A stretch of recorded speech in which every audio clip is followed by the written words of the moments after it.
Chapter 95. Bai Yanjun let out an inexplicable sharp laugh, as if it had found a way to vent its anger. I have a way. It squinted at Li Yunxin. Do you dare to die? Li Yunxin's expression remained the same. And then I won't take your soul.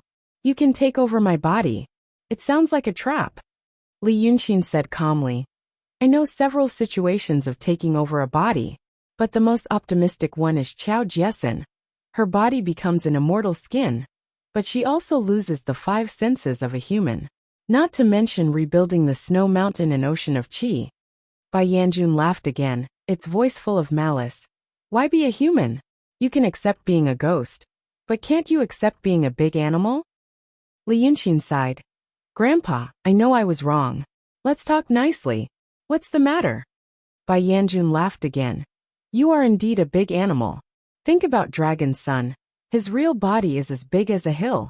Isn't it a big animal? You, Li Yunxin frowned slightly. Take over Dragon's son's body? I can only take over the bodies of those things. Bai Yanjun touched its tongue. Those so-called divine beasts Humph. Dragon. Golden Wing Dapeng? Dragon Son? Or Kirin? TSK. In my eyes they are just big animals. You should know that they are originally. When it said this, it seemed to feel that it had said something wrong, so it hurriedly stopped talking. Li Yunxin keenly noticed that this Bai Yanjun, the master of life and death of all things in the world, when it mentioned those divine beasts, that it called big animals, its mood was not right. It was probably the kind of hee-hee, you just have some stinky money. What's the big deal? Now your husband still has a mistress. A slightly sour taste. If it experienced this, it didn't seem to be a bad choice. But why? Li Yunxin asked humbly. What's the difference between snatching their bodies and snatching a monkey's? Where are they? Bai Yanjun smiled disdainfully. Everything in the world has a spirit. They were humans after all. Their bodies and souls were one.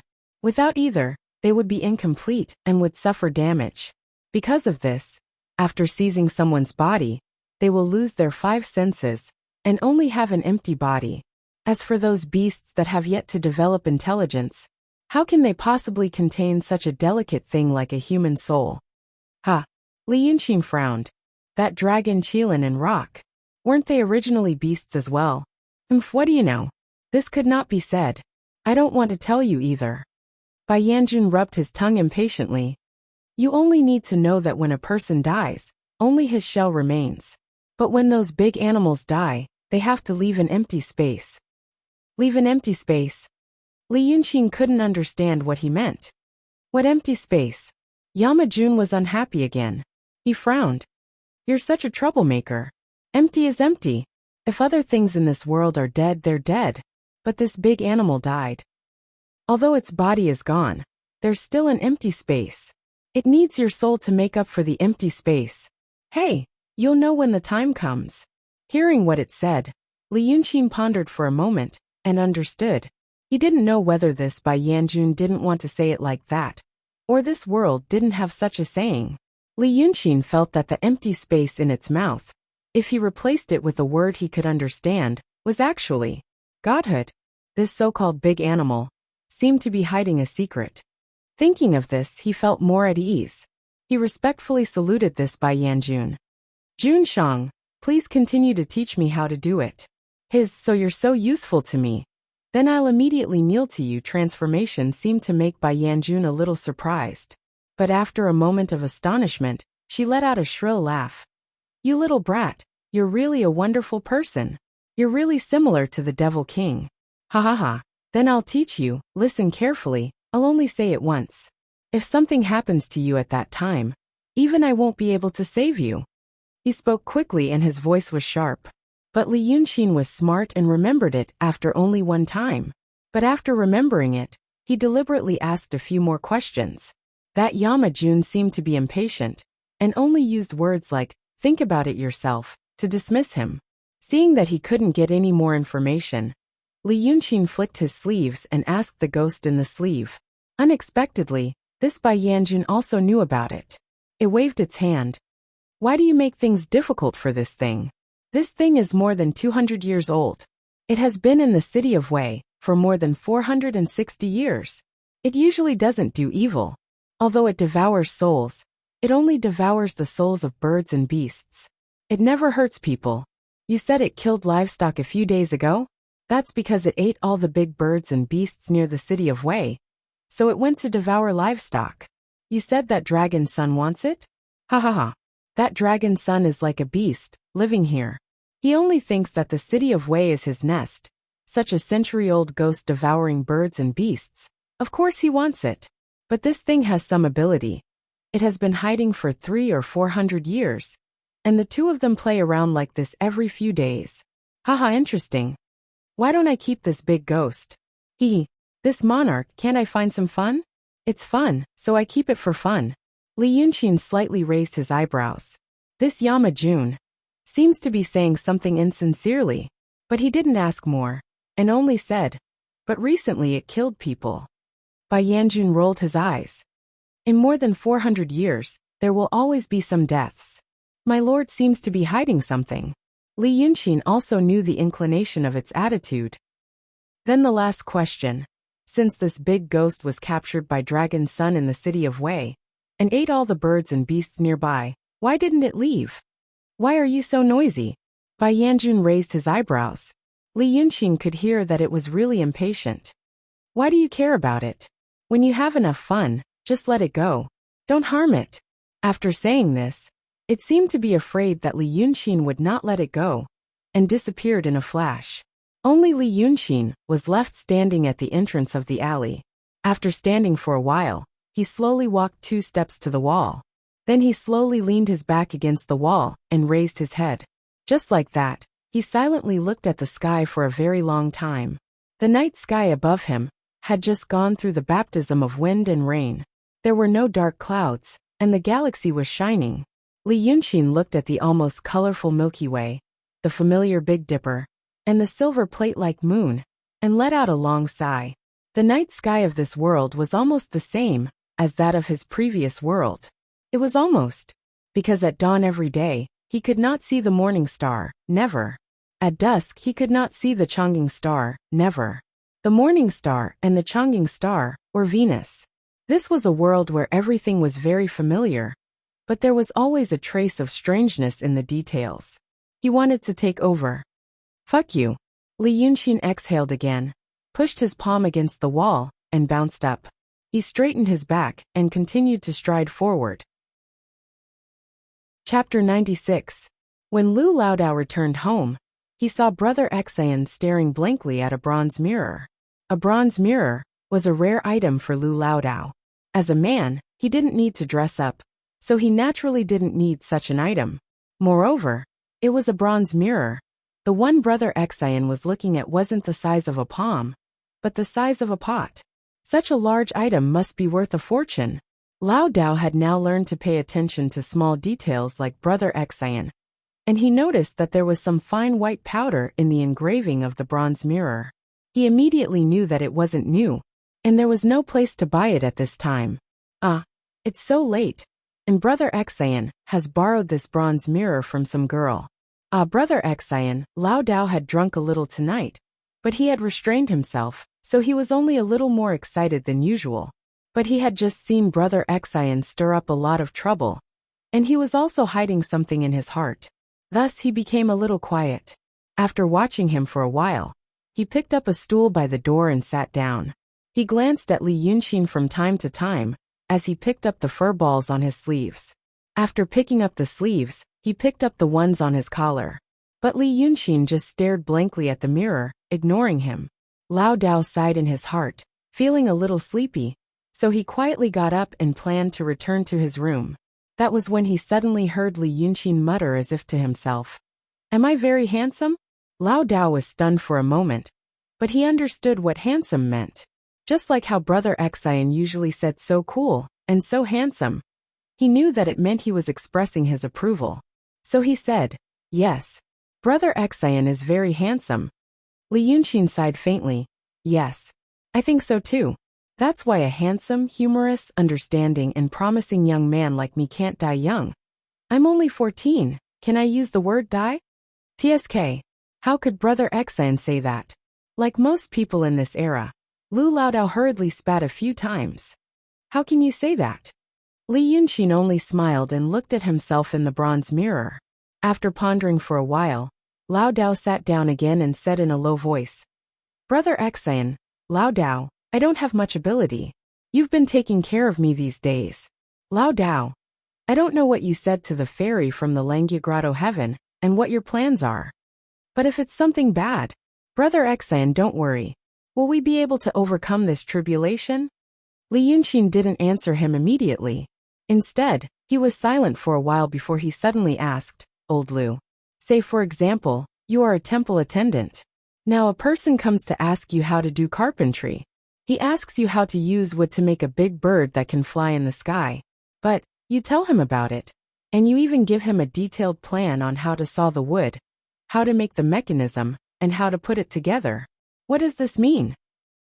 Whenever Li Yunxin spoke, Lu Laodao had always been very attentive. Although he didn't know what this question entailed, he felt that he could help Brother Xian with the details. Thus he began to ponder. After thinking carefully for a while, he tried to speak. Logically speaking, I'm a temple attendant. How would I know anything about carpentry, let alone mechanisms? But if I tell you everything, then this method is definitely not what I want. Perhaps someone told me about this method. Or perhaps I've seen someone do it before. Brother Xian, is this right? Of course it is. Li Yunxin looked at himself in the copper mirror and muttered to himself, It's the leader of hell. How would it have the leisure to study that? The spiritual energy in the painting is so clear that it's almost as though it's a grand master? But when I ask it a few more basic questions, it can't answer any of them. It'd be a miracle if it was the one who came up with this method. He stared at himself for a while longer, and then suddenly smiled. It was a genuine smile, almost as though all of his previous melancholy had been swept away, and he had finally figured out the crux of the matter. Awesome. He stood up from the mirror and stretched lazily. No wonder the twin sages are so awesome. But I've never heard of them causing such a ruckus in the Azura temple. So is this the reason why that person is so excited? Men really have to be more ruthless with themselves. Lu Laodao didn't know what Li Yunxin had figured out to make him so happy. That said, he always liked this side of Li Yunxin. He was always confident, as though he could solve any problem. Thus, he also felt that his mood had improved. Now that he was in a better mood, he tried to ask about something else. Brother Xian, there's something else. It's about my fellow Taoists. Them. I know what you want to ask. Li Yunxin paced around the room briskly, and his tone became cheerful again. You're such a good person. Are you really afraid that they'll get into trouble because of my paintings? You people still have to learn one more thing. The painting is the most rugged, and the Sangtai is the one who takes the clothes. He waved his hand strangely. I'm here as an expert to impart some experience to you. The example might be a little inappropriate, but it's not crude at all. For example, you Old Lu. You had a dispute with Qiao Duanhong of the Qiao clan, and there's a grudge between you and them. Let's first exclude the fact that you're a pervert or a mental patient, and just say that you're a normal person. Would you go and find the stray dogs one by one just because Qiao Duanhong fed them by the roadside, and beat them all to death? Lu Laodao opened his mouth, as if he wanted to say that he wouldn't, but he couldn't open his mouth. Li Yunxin spread out his hands. Like I said, the example is inappropriate. I'm not scolding you. Besides, heaven and earth are heartless and treat all living things as straw dogs. There's actually no difference between humans and dogs. I'm just saying, can you understand what I'm saying? Yes. Lu Laodao nodded. Then where are they? Have they gone back to their own homes? They found an inn in the city and booked it. Lu Laodao sighed. They're all waiting for you, Brother Xian. Look at you sighing again. Do you think I'm too overbearing? Sigh. Li Yunxin laughed and walked out of the door with his hands behind his back. The moonlight in the courtyard was like water, and the shadows of the bamboos were dancing. He opened his hands. Look, what a beautiful scene. I could have lived a leisurely and carefree life in this small villa. But there are so many idiots who make me restless. That ninth young master must be crazy. He said I'm interesting, and wanted to visit me often. Who the F asterisk CK wants to see me? That Ling Kongzi is a madman as well. He also said I'm interesting and wanted to bring me back to the mountain. I'm F asterisk king scared of being cut into pieces. There's also a retard. Let's not talk about him. He doesn't look like a good person. Oh, actually, he's not a human. You see, I'm just a place of the outer fringe, a fortress. I could have gone anywhere in the world. But because of my poor background, they all came looking for me. Now I'm hiding, but I'm still being found. It's because they're awesome. Daodong Kinzo, they're amazing. I'm weak and powerless. That's why I'm not happy now. If I'm not happy, people will die. Li Yunxin turned around and looked at Lu Laodao. Just watch. In a few days, these idiots, all of them will die. Not a single one will be left alive. Chapter 97. His oath made Lu Laodao speechless. The old man looked at him standing in the moonlight, and a strange feeling rose in his heart. Brother Xian's situation was not right at all. He did not doubt that this mysterious master, named Li Yunxin, could do what he said. Li Yunxin had given him enough surprises. But he felt that Li Yunxin's words were too tragic and resolute. So much so that Lao Dao felt a little worried. He always felt that a person like Brother Xian would not stay by his side forever.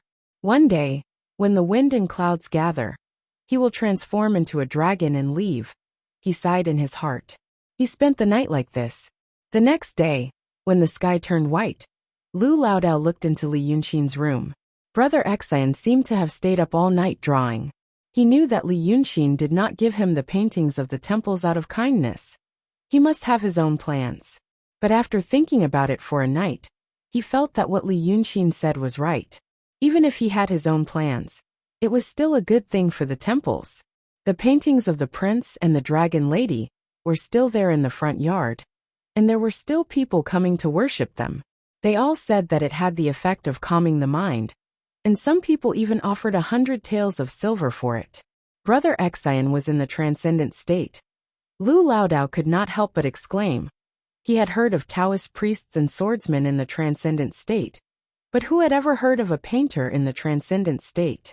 After a while, Li Yunxin pushed the door open and walked out, with a roll of paper under his arm. Lao Dao also hurried out. Brother Xian, what are you doing today? He always felt that he was involved in a big event. This made him very nervous and worried, but he also felt a sense of excitement that he had not felt for many years. Li Yunxin handed him a roll of paper. It's all here. 37 copies. You go and divide it up for them, and frame it for offering when you get home. You know what they do. Just tell him that I'll go for a checkup in a few days. Forget it. If he wasn't an idiot, he would know what to do upon seeing this painting. Well, when you're done, tell them to hurry back. I'm going out for a stroll. When Lu Laodao heard this, he suddenly felt his hands become heavy. Those were the 37 idols. Nearly 4,000 taels of silver. He immediately felt a little unsteady on his feet. However, he still stopped him. Brother Xian, what are your plans? Do you want to tell me? Lao Dao, I'm afraid that I'll ruin your plans. Li Yunxin smiled and seemed to want to say something. But in the end, he only recited 2 lines of a poem. I don't know the true face of Mount Lu, only because I am in this mountain. Have you heard of this poem? When Lao Dao heard this, he only felt that it was good. But he couldn't understand the meaning of it. He could only shake his head. Brother Xian, your poem. It's not my poem, it's a poem I copied. He patted Lu Laodao's arm hard and pointed at the paintings. Settle this matter. Please. Although he said it casually, Lu Laodao could hear the seriousness in his words. He nodded seriously. Don't worry. The two went out together. Lao Dao went to the inn where the Taoists were temporarily staying, while Li Yunxin went out of the city. He put a simple talisman on himself, so that he walked like a gust of wind, fast, but not so fast that it would attract attention. It took him an hour to get out of the city of Wei. He estimated that it was only 8 or 9 o'clock in the morning. Once out of the city, the scenery was totally different. Looking to the east, there was a mountain range that stretched like a dragon, and looking to the west, there was a vast expanse of flat land. A smooth official road went straight to the north. If you followed this official road, You would eventually arrive at the capital of the kingdom of Qing, Jinghua. But Li Yunxin traveled with some ox carts, horse carriages, and hawkers carrying vegetables for a while, and then turned into another road. Although this road was not as orderly as the official road, there was a row of lush trees on both sides. Behind the trees was an irrigation ditch, and then large tracts of fertile land. There were few people on this road, except for a peasant woman, who held a basket of goose eggs tightly in her arms. She vigilantly watched him for a while, and then turned into another small road. So he was left alone, and walked for another hour. The trees on both sides gradually thinned, and the field of vision gradually widened. There was a slight smell of water in the air, and there was no longer only the sound of birds and insects, but more background sounds. After walking for a while, he could finally hear the sound of rushing water. At the end of the road was a ferry. There were 2 or 3 small boats moored there. Seeing Li Yunxin coming from afar, one of the boatmen asked in a loud voice if he wanted to cross the river. Li Yunxin looked and shook his head. So they went back to chatting, ignoring him. He got off the road and walked along the river. There were thick reeds growing by the river, and there was no river bank. He didn't know how deep the Wei River was, but it was very wide. There should have been a dock on the other side of the ferry, but even with Li Yunxin's eyesight, he couldn't see it clearly. It was hidden in the mist. If he said it was a big river, even if he said it was a big lake, people would still believe it. Li Yunxin was a little absent-minded by the wide water surface. She also saw many huge whirlpools on the surface of the water, and the waves brought by the rapid water flow. Who knew how many monsters were hiding under the water surface? He took a few more steps, and walked up to a small hill covered with green grass by the river. He stood there, and looked at it carefully for a while. As far as he knew, the Qing kingdom was landlocked. There were many dynasties in this world. The Qing kingdom wasn't the largest, but it wasn't the smallest either. Since the Qing kingdom was landlocked, then this part wouldn't be the estuary of the Wei River, but the middle reaches. If the middle reaches of a big river could have such a scene, who knew how majestic the lower reaches of the Wei River would be? The sound of water surged in his ears, and his body was covered in mist. Looking at the water and sky merging into one, with no end in sight, he let out a long breath after a while. No wonder. There were people who wanted to fight for the world. When sitting in the study, the word world was only a broad concept. You could imagine mountains and rivers, but in your imagination, you were like a giant looking down on them. They were shrunk in your consciousness. But now, seeing this scene with his own eyes, just seeing this river made him feel majestic. This entire world must be majestic and extraordinary. If adding this thought, this Wei River will be mine. I will soon become the master of this vast and majestic Wei River, the Wei River Dragon King. Li Yunxin held his breath and stared at the extremely wide surface of the water for a quarter of an hour before finally exhaling.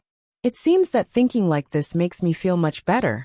All right, my friend, it's time for us to meet. So he took out a piece of paper from his sleeve. With a flick of his finger, the paper turned to ash. The shadow of the 9th young master appeared out of thin air, standing where he was and staring straight at him. Li Yunxin patiently looked at him for a while, and the shadow gradually blurred and disappeared.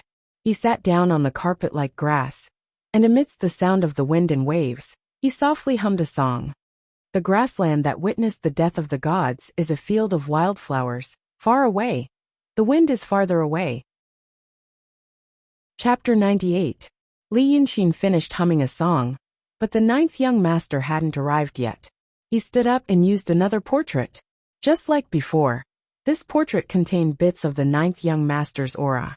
In fact, if the 9th young master worshipped this portrait, he would also absorb the power of faith. After using the second portrait, he sat down again and continued to hum. Just like this time, all the way until noon. He used 9 of them in total. The sun moved to the top of his head. The sky was blue and beautiful, without a single cloud. The sunlight steamed the leaves and grass, and his cotton robe was also dry and warm. Beads of sweat even began to seep out of his body. But he didn't try to stretch his body. Instead, he wrapped himself up. After a quarter of an hour, his brow began to perspire. He had not had anything to drink or eat for the whole night, and the whole morning. So he looked a little disheveled at the moment. He rubbed his eyes and took out the 10th portrait. After the green light of this portrait dissipated, Li Yunxin heard footsteps behind him, and a familiar voice. "Why are you so anxious to call me? Are you in a hurry to die?" It wasn't a friendly tone. It seemed that the person who spoke was quite unhappy, but Li Yunxin heaved a sigh of relief in his heart, and a smile appeared on his face. Then he suddenly turned around. The smile on his face suddenly disappeared, replaced by a panicked and anxious expression. "Ninth young master, something bad has happened." "Ha!" Seeing his expression, the 9th young master's originally hostile face slightly froze. After a moment, a cruel and strange smile appeared, and a row of sharp teeth appeared. "Then tell me, why is something bad, ah?" When he said this, the teeth in his mouth slowly grew longer. By the time he uttered the word, "ah," in a long rhetorical tone, his grin had almost reached his ears, and the white teeth in his mouth had already turned into fangs. Such a mouthful of teeth appeared on the body of a handsome man, and under the bright sun, it was strange and terrifying. His demeanor and tone made it seem as if he was filled with anger, and was about to denounce Li Yunxin, but found that Li Yunxin's reaction was completely unexpected. Therefore, his anger was held back because of this abnormality, but he held it in for the time being, and in a most dangerous manner, he intended to listen to what the man before him had to say. Once there was a disagreement, it would explode out twice as fast. Li Yunxin wiped his sweat, and didn't care about his attitude. He quickly pointed at the Wei River and said, "You should leave now." There was no time to explain. "Someone wants your life. I've been waiting here to talk to you about this. I thought you couldn't come." "I have plenty of time." The 9th young master's eyes gradually turned pale yellow. His pupils became thinner and thinner. Li Yunxin knew that this was a sign of extreme anger. But he still didn't care. "If you treat me as a friend, then hurry up and leave. Do you know that I don't have long to live? Do you want me to die for nothing?" He took a deep breath, and said before the 9th young master's pupils turned into thin lines, "I've asked someone to change all your god positions around the city of Wei. Although I don't know if it's effective or not, but she's found out." As soon as he said this, it was as if time had stopped, and the gears were stuck. The 9th young master's extremely angry expression froze on his face. Then his eyes suddenly softened, and he became a normal person again. "You, what? You asked someone to do this? You did this on purpose?" Li Yunxin blinked his eyes in surprise. "Ah, you know about this?" The 9th young master didn't say anything. His eyes rolled around in his eye sockets. After a while he said gloomily, "Then tell me, why did you do this?" "I know your Wei River Dragon King," Li Yunxin shouted excitedly. "That day when he came to find me, I thought about it, and felt that there must be a reason. I checked the temple records, and the breath in the Sanhika Dragon King temple. Then I knew that your Wei River Dragon King, the god position in Lulaodao's temple, was yours. In order to break the seal on my body, I changed your god position for mine, so that I could enjoy the power of incense and wish. Then I knew." Li Yunxin clenched his teeth, and looked straight at the 9th young master, as if he was trying hard to suppress his emotions. "Then I knew this. You really treat me as a friend." As soon as he said this, the 9th young master's handsome face leaned back slightly, but soon leaned forward again. It was as if the strong and turbulent emotions expressed by Li Yunxin were like violent waves, shocking and unbearable to him. But in a flash he realized that was the emotion he had been longing for. The sense of security of being cared for, without any cost, exchange, or sacrifice. The 9th young master was Qi Wen, the 9th son of the dragon. Last night, Li Yunxin asked the big ghost in detail. The big ghost had been alive for more than 460 years, and it had been hiding with the 9th young master for so long. In the city of Wei, it was the one who knew Dragon Sun best. In the Qianghua building, Li Yunxin knew that the 9th young master was looking for the big ghost, so he asked Lu Ling to help him get it. He only thought that since the 9th young master was looking for him, he might have something that his good friend valued. Maybe he could make use of it. But what he learned from the big ghost last night was far beyond his imagination. Although the big ghost was not as logical and clear-minded as ordinary people, It was different from the departed soul like Qiao Jiesin. Li Yunxin only asked him for 2 hours, and he understood a lot of things. The ninth young master, he was not favored. There was a Shinryu in this world. There was only one Shinryu. This Shinryu was a mythical beast that ruled the world of water creatures and even demons. It was almost equivalent to the emperor of the demon world. But the emperor of Shinryu was not bestowed by anyone. It got it by itself. It was said that when the Shinryu was born, there were many powerful demons in the world, but they were all subdued by the Shinryu. Then the nobles of the demon world surrendered to the dragon, which gave it supreme authority. Since the world was peaceful, the Shinryu went into hiding. After hiding, it was bestowed with 9 sons.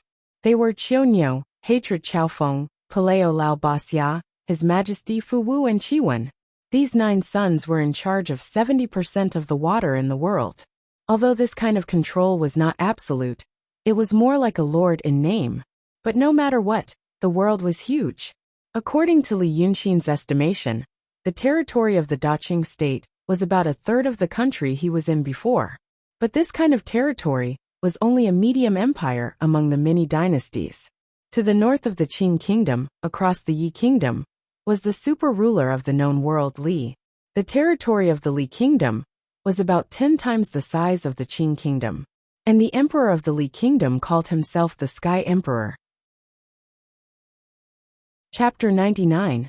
In such a big world, there were many rivers. 70% of the water belonged to Jiuzi Qiyuan. There was only one-way river, and it was only in name. After leaving the Qing kingdom, the river basin was not something he could control. The big ghost didn't know why it was like this, but it was not important. Li Yunxin already knew why the 9th young master was like this. The 9th young master was like this. The jealousy, the loneliness, the moodiness, and the strong desire to be recognized were all there was in him. This was practically a textbook example of a patient with serious chronic psychological trauma because of childhood, family, and difficulties he encountered when he was young.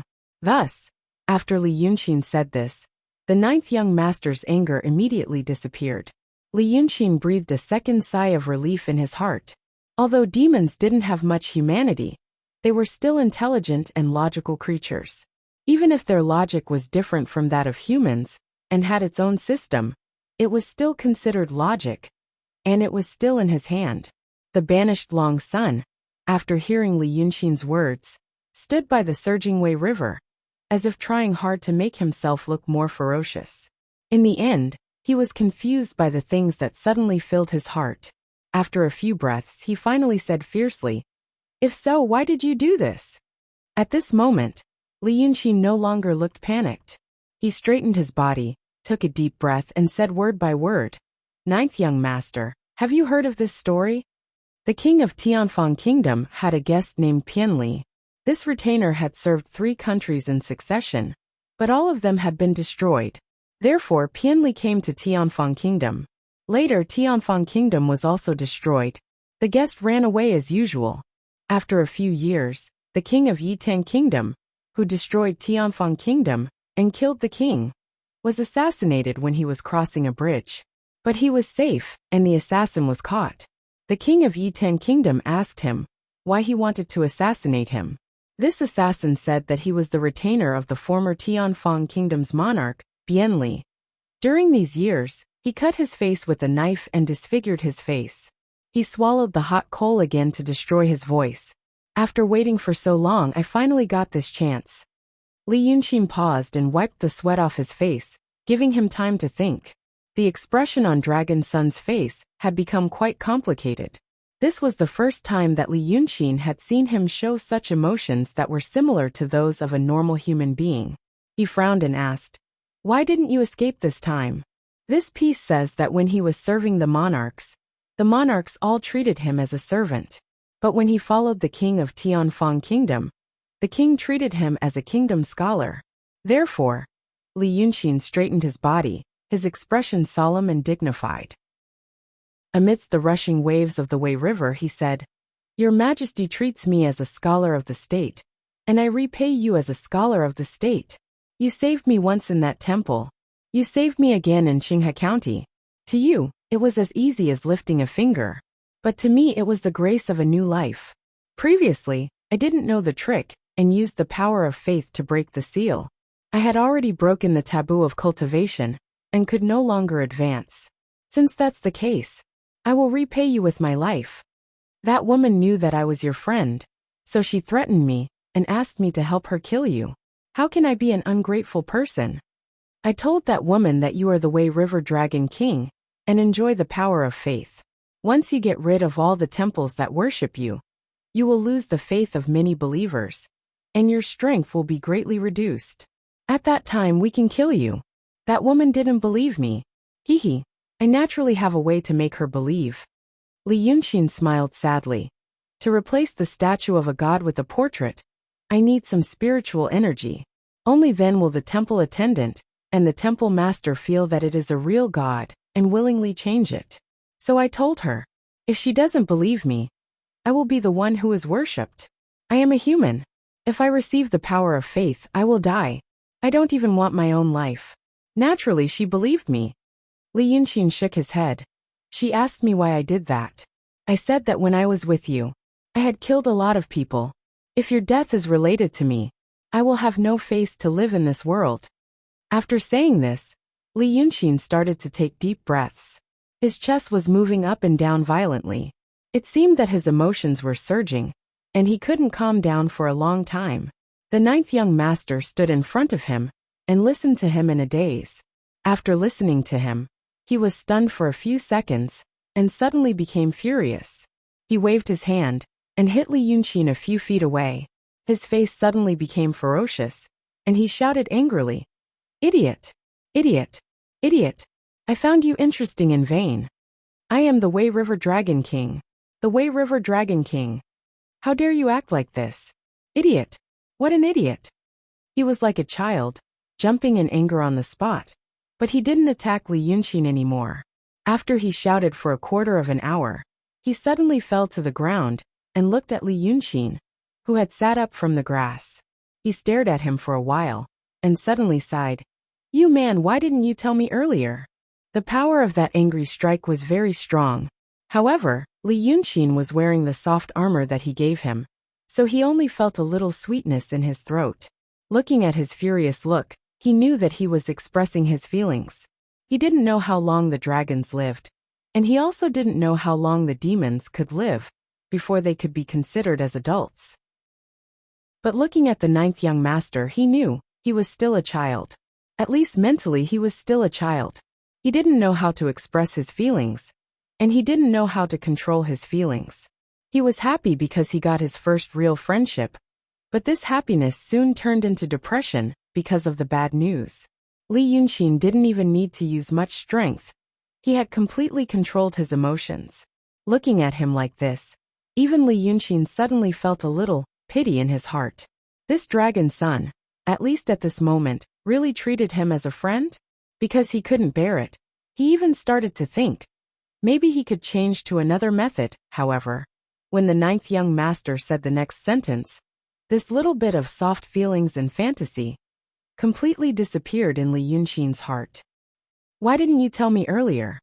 The ninth young master's voice had slowly calmed down. "I found the place where you released the ghost." "You released the ghost, didn't you?" "Humph. I have been looking for it. In the end, it was still found by this young master. That ghost said you borrowed the bronze mirror from that family. Humph. I was angry at you at that time. I saw the girl's skin was soft and tender, so I grabbed her and ate her. Now I know what happened. Humph." The ninth young master frowned. "I wouldn't have eaten it if I had known. Actually, the taste wasn't that good. But she's just a human after all." He seemed to be a little ashamed. But this little bit of shame quickly disappeared like the dew under the scorching sun. Sigh. "Since it's like this, you have to die, huh? I have no other way. Pity you, Sigh. Then tell me, what did you say to that woman?" Li Yunxin's expression didn't change at all. Even his eyelids didn't tremble. He looked at the ninth young master calmly. "The woman you mentioned, is she from the Yin family? A young girl, called Yin Shuero?" "Maybe." The ninth young master frowned, as if he had more patience because of Li Yunxin's sacrifice. "Who has the patience to remember her name? She's just a blood sacrifice. If you like it, I'll sacrifice a few more for you after you die. Oh. Li Yunxin smiled slightly. He lowered his head, remained silent for a while, and then spoke again. But his voice had become clear and organized. So it's like this. I told that woman, I'll pretend to be your friend and stand on your side. When you two fight, I'll take advantage of you and put a talisman to seal your cultivation temporarily. At that time, you'll be at my mercy. But at that time, Li Yunxin enunciated clearly, his eyes clear and cold, staring straight at Long Sun in front of him. I'll use this talisman on her. The ninth young master frowned slightly and thought for a while. He looked at Li Yunxin again, his eyes rolling. Then he tilted his head slightly. It's that simple? No matter what kind of strategy, the simpler and more effective it is, the better. Li Yunxin looked at him and answered. If there are too many links and variables in a strategy, it's easy to go wrong and lose the game.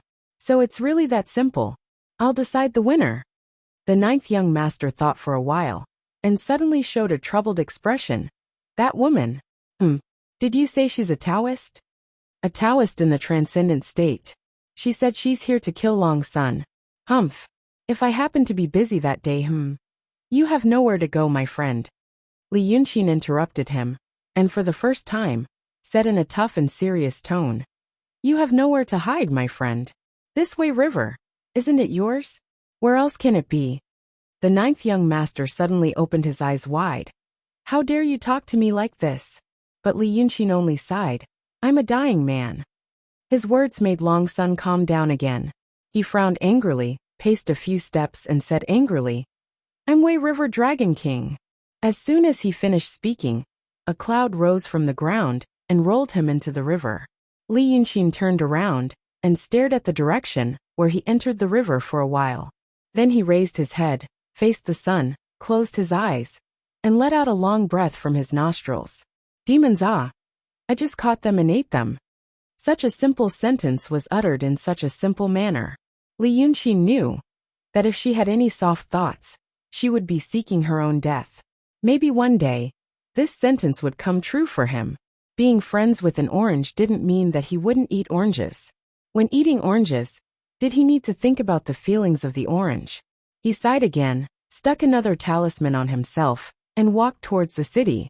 This matter was over. The ninth young master wanted to hide, but he knew he couldn't. Without Wei River, what was he? He could only accept the challenge. Lu Ling would probably be curious about what he did outside the city. She, Lu Ling, was in the transcendent state. Although Li Yunxin's ocean of qi and mountain of snow was sealed, he was also in the transcendent state. Since that was the case, she wouldn't be so stupid to try to spy on him. So, since he had already repaid his life, she would go back and lure him into a trap. Chapter 100. By the time he returned to the city, it was already past noon. He turned onto the official road, which was 100 li of fertile fields on both sides, and heard the sound of a swona. He knew that the Lu family was holding a funeral. That night, he had only heard the waiter say that someone had died, but he didn't know what kind of family background the Lu family had. Now that he looked at the official road, it was clear. The funerals held by the people of Qing were a bit strange. When foreigners came to Qing, they would think that the people of Qing were celebrating rather than mourning. When someone died in a normal family, they would invite an opera troupe to sing for a while. The repertoire was usually the Two Monarchs, or the Legend of the Rivers and Willows. But this Lu family had actually built a stage outside the city. Li Yunxin realized that this was the legendary immortal voice carrying the coffin for 100 li. There was a stage every 5 li, regardless of whether or not there were people watching, but they had to sing for a full 24 hours. He walked forward for a while and saw the stage. In the morning, they had built a 3-foot-high stage and a canopy to shelter them from the rain and sun. 3 actors were singing happily on the stage, and there were only 3 passers-by watching. They were an old man with a bun in his hair, a strong man, and a young boy. Li Yunxin walked to the side of the stage and casually glanced at it. He suddenly felt that it was a bit interesting. It was not the kind of play he thought it was. Rather than a play, it was more like a play. This was the first time he had seen a play of the Qing kingdom. The singing style was very common, and there were even dialogues in the middle, as well as decent stage props. He felt that this thing was more like a combination of opera and play from his time. This was fun. This unexpected and novel scene caused him to unconsciously slow down his footsteps and take a few more glances at it. He found that they were playing the two monarchs. In this world, when people mentioned monarchs, they usually referred to Black Bai Yanjun. Li Yunxin had dealt with those two before, so he decided to stop and see what the two monarchs were like in the eyes of the common people. He found that the two monarchs told the story of how Black Bai Yanjun became Black Bai Yanjun. It was said that the two monarchs were originally people from the heavens, a pair of brothers. The Black Yama Lord was the elder brother, while Bai Yanjun was the younger brother. Bai Jun was unscrupulous in his actions and caused trouble everywhere he went. As his elder brother, He Jun had repeatedly advised him, but Bai Jun was unrepentant. One day, Bai Jun was short of money to drink, so he stole the celestial Thearch's golden dung ladle and sold it in exchange for wine. A few days later, when the celestial emperor was going to dig out his own manure pit, he discovered that the scoop of manure was missing, so he got angry. As soon as the celestial Tharch flared up, a rain of fire began to fall from the sky. This rain of fire lasted for 300 years, and in the end, all the humans were burned to death. It was only after the humans were all dead that the celestial Tharch realized that Bai Jun had stolen the manure ladle. He said that humans in the mortal world had died because of Bai Jun, and that Bai Jun had committed a grave sin and wanted to execute him. However, He Jun pleaded for his younger brother, saying that since people were dead and the mortal world was full of dead souls, he was willing to stay with his younger brother in the dark center of the celestial sphere forever, becoming a pair of Yama kings who accompanied the dead souls and dealt with those dead souls. The celestial emperor was moved by the deep affection between the two brothers and agreed to his request. However, he was also afraid that the two of them would come to the mortal world and reveal the secrets of heaven, so he erased most of their memories. The two brothers thanked him repeatedly, then descended to the mortal world and became the later Black Bai Yanjun. When Li Yunxin looked at it, it was He Jun and Bai Jun who were disguised as the people of the celestial court, singing, "I, the celestial Tharch, am magnanimous and benevolent," asked the black and white brothers to transform into human beings. He was a little dazed, and after a while he let out a breath. What kind of F***king worldview is this? This was said a little too loudly, and it startled the old man in front of him. The old man looked like he came from a well-to-do family. He wore a cotton robe with fine stitches, and his beard was clean and soft. He turned his head to look at Li Yunxin and asked, "Why did this little brother say such a thing?" Li Yunxin wanted to turn around and leave, but for some reason, he felt a sense of irritation in his heart. He frowned slightly, squinted his eyes under the hot sun, and looked at the silly man and ignorant child, who had also turned around to look at him. He stuck out his tongue and pursed his dry lips and said, "Sir, didn't you notice something wrong?" The old man stroked his beard and thought for a while. "No." Li Yunxin sighed. "The celestial Tharch is sick. His dung ladle was stolen, and he killed mortals to vent his anger.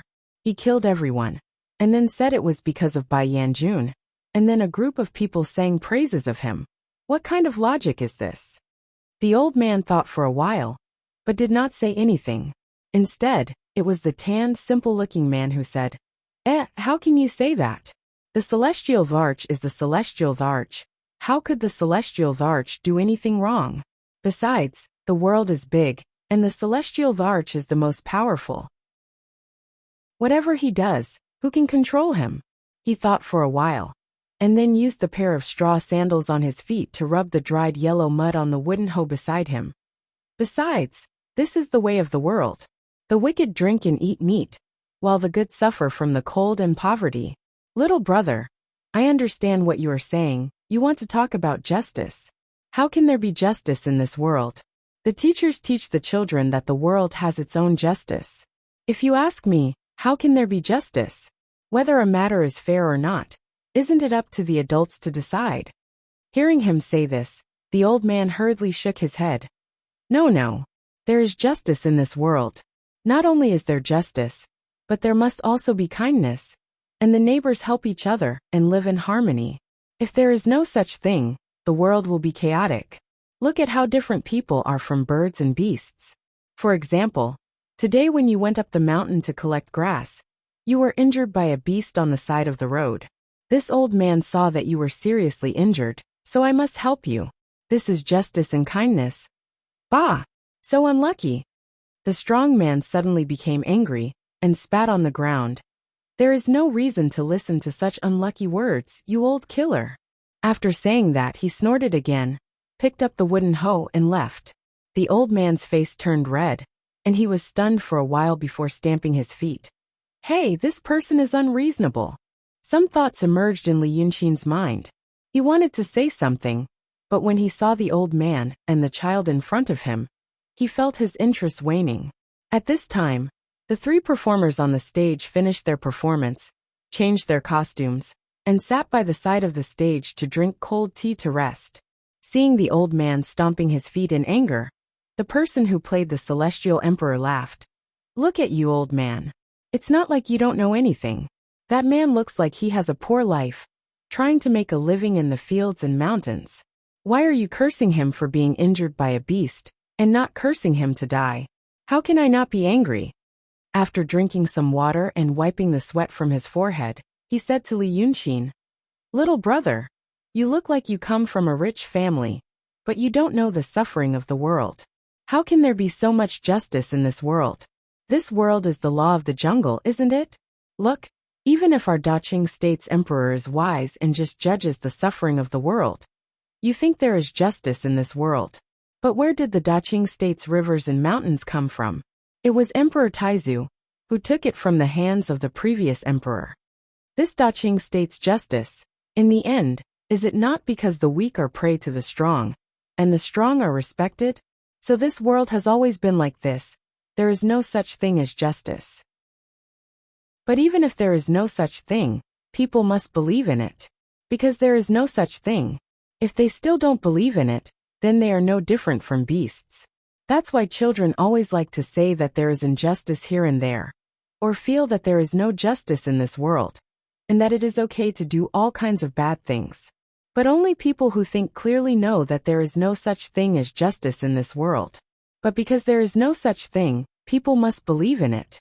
Otherwise, if this world has no rules, etiquette, and ethics, you are not the only one who can do bad things. When you go out and do bad things, when you return home, you find that your whole family has been killed. Isn't that even worse? If the world is finished, what good can you get? So I really don't like people who say that there is no such thing as justice in this world, and that everyone should be selfish. I also don't like people who think that this world should be fair and reasonable. Both of them are childish. He said all this in one breath. Next to him, Black Bai Yanjun laughed and punched him on the shoulder. As a person who used to be a believer, you really know how to talk. Unfortunately, I don't understand. After listening to his words, the old man stood still and frowned, deep in thought. Li Yunxin laughed and carefully looked at the middle-aged actor, who played the Emperor of Heaven. He cupped his hands and asked, How should I address you? Hey, I'm just an actor, there is no need to address me. Call me Old Wang. The actor smiled and waved his hand. He put down his bowl and stood up to greet the two people beside him. Get up. If we release the Godfather again, we can't play tricks and take his money for nothing. Li Yunxin smiled and watched him put on his costume again. He thought for a moment and took out a piece of talisman paper from his sleeve. Then, he bit his finger and drew a simple little person on the talisman paper. Then he put the paper on the edge of the stage. It could be blown away by a strong wind. I'm giving you a talisman, he said to the actor who had already started singing. It can save your life. The actor glanced at him. He was still singing, but it was unknown if he heard him clearly. However, Li Yunxin had already turned and walked away. The sun was at its strongest in the afternoon. The air on the road was slightly distorted. The music from the stage quickly turned into a faint background noise. After a while, there was only the rough sound of his shoes rubbing against the road. After walking for a while, he suddenly heard someone beside him ask, Why did you give him a talisman? It's a talisman drawn with your own blood. And with your level of cultivation, it's hard to even ask for an emperor in the mortal world. Li Yunxin glanced sideways, then looked up at the sky. I forgot one thing. You are a Taoist priest in the place of the outer fringe. You can go to heaven. So you were following me just now? Yes, Ling Kongzi said. Li Yunxin heaved a sigh. I hope you can understand. Ling Kongzi kept quiet. After a while she asked again. Why did you give him a talisman? He is just a mortal man. There is always someone who can learn from me. What he said made me feel a little better. When people are in a good mood, they will be willful. I was being willful just now. Li Yunxin turned to look at her. I am only 14, the age where I can be willful. How old are you? Ling Kongzi walked with him, but her steps were light as if she was flying. She hesitated for a while and said 18. A genius girl. You are already at the peak of the transcendent state at 18. Li Yunxin exclaimed. But you are at the peak of the transcendent state. Can you handle Dragon Sun? Tell me what you were doing when you saw him. Didn't you hear us? I can listen, but you will definitely notice it. So I only watched from afar. Oh, Li Yunxin cracked a smile. After a while she said, I replaced all the deity positions that belonged to him. Without the blessing of prayers, he would become weaker. At least he would not become stronger. I told him that I did it because you forced me to do it. I did it to win your trust. I would pretend to be on your side when you were fighting, and then give you a fatal blow. He believed you. Logically speaking, I shouldn't believe it, but I can't not believe it. I've absorbed the power of will from the incense into my own body. I am a dying man. How could he not believe me? He was still walking forward, yet Ling Kongzi had stopped his footsteps. She only paused for a moment before grabbing his arm from behind and checking his pulse. After a few seconds, she let go of him. You, why did you do that? You are only 14, and you are almost at the peak of the transcendent state. Do you know what that means? Genius. The kind that is rarely seen in hundreds or thousands of years. Li Yunxin said casually. Anyway, you are awesome. Ling Kongzi stared at him.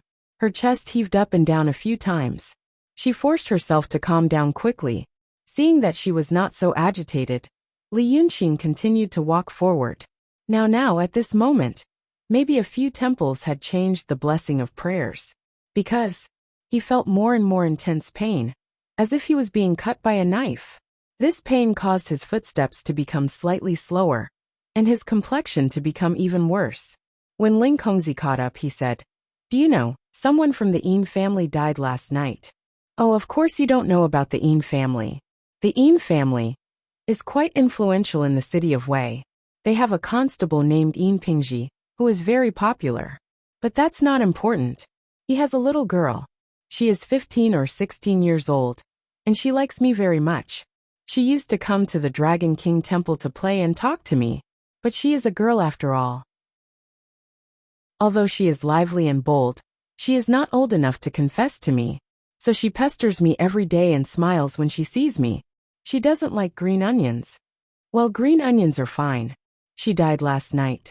It was casually eaten by the Dragon Sun, because I went to borrow a mirror before.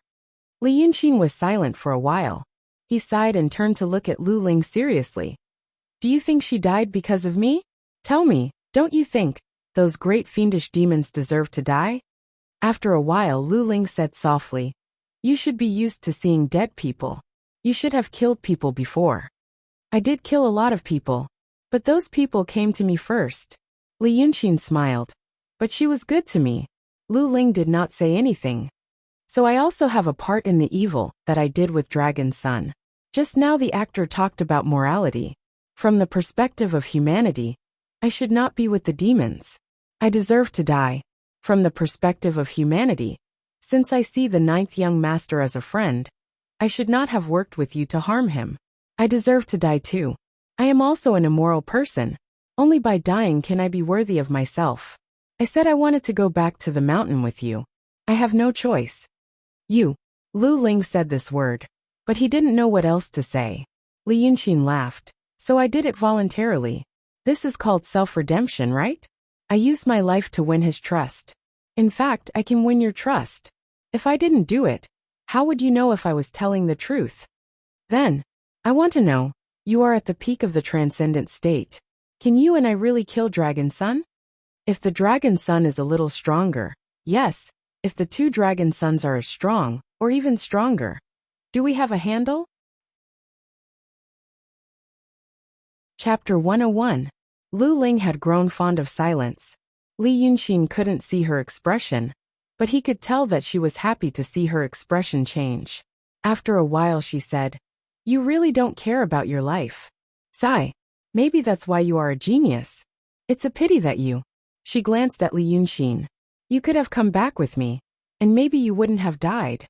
After a few more steps, the city gate was already in sight. There was a post house on the side of the road that provided shelter for passers-by.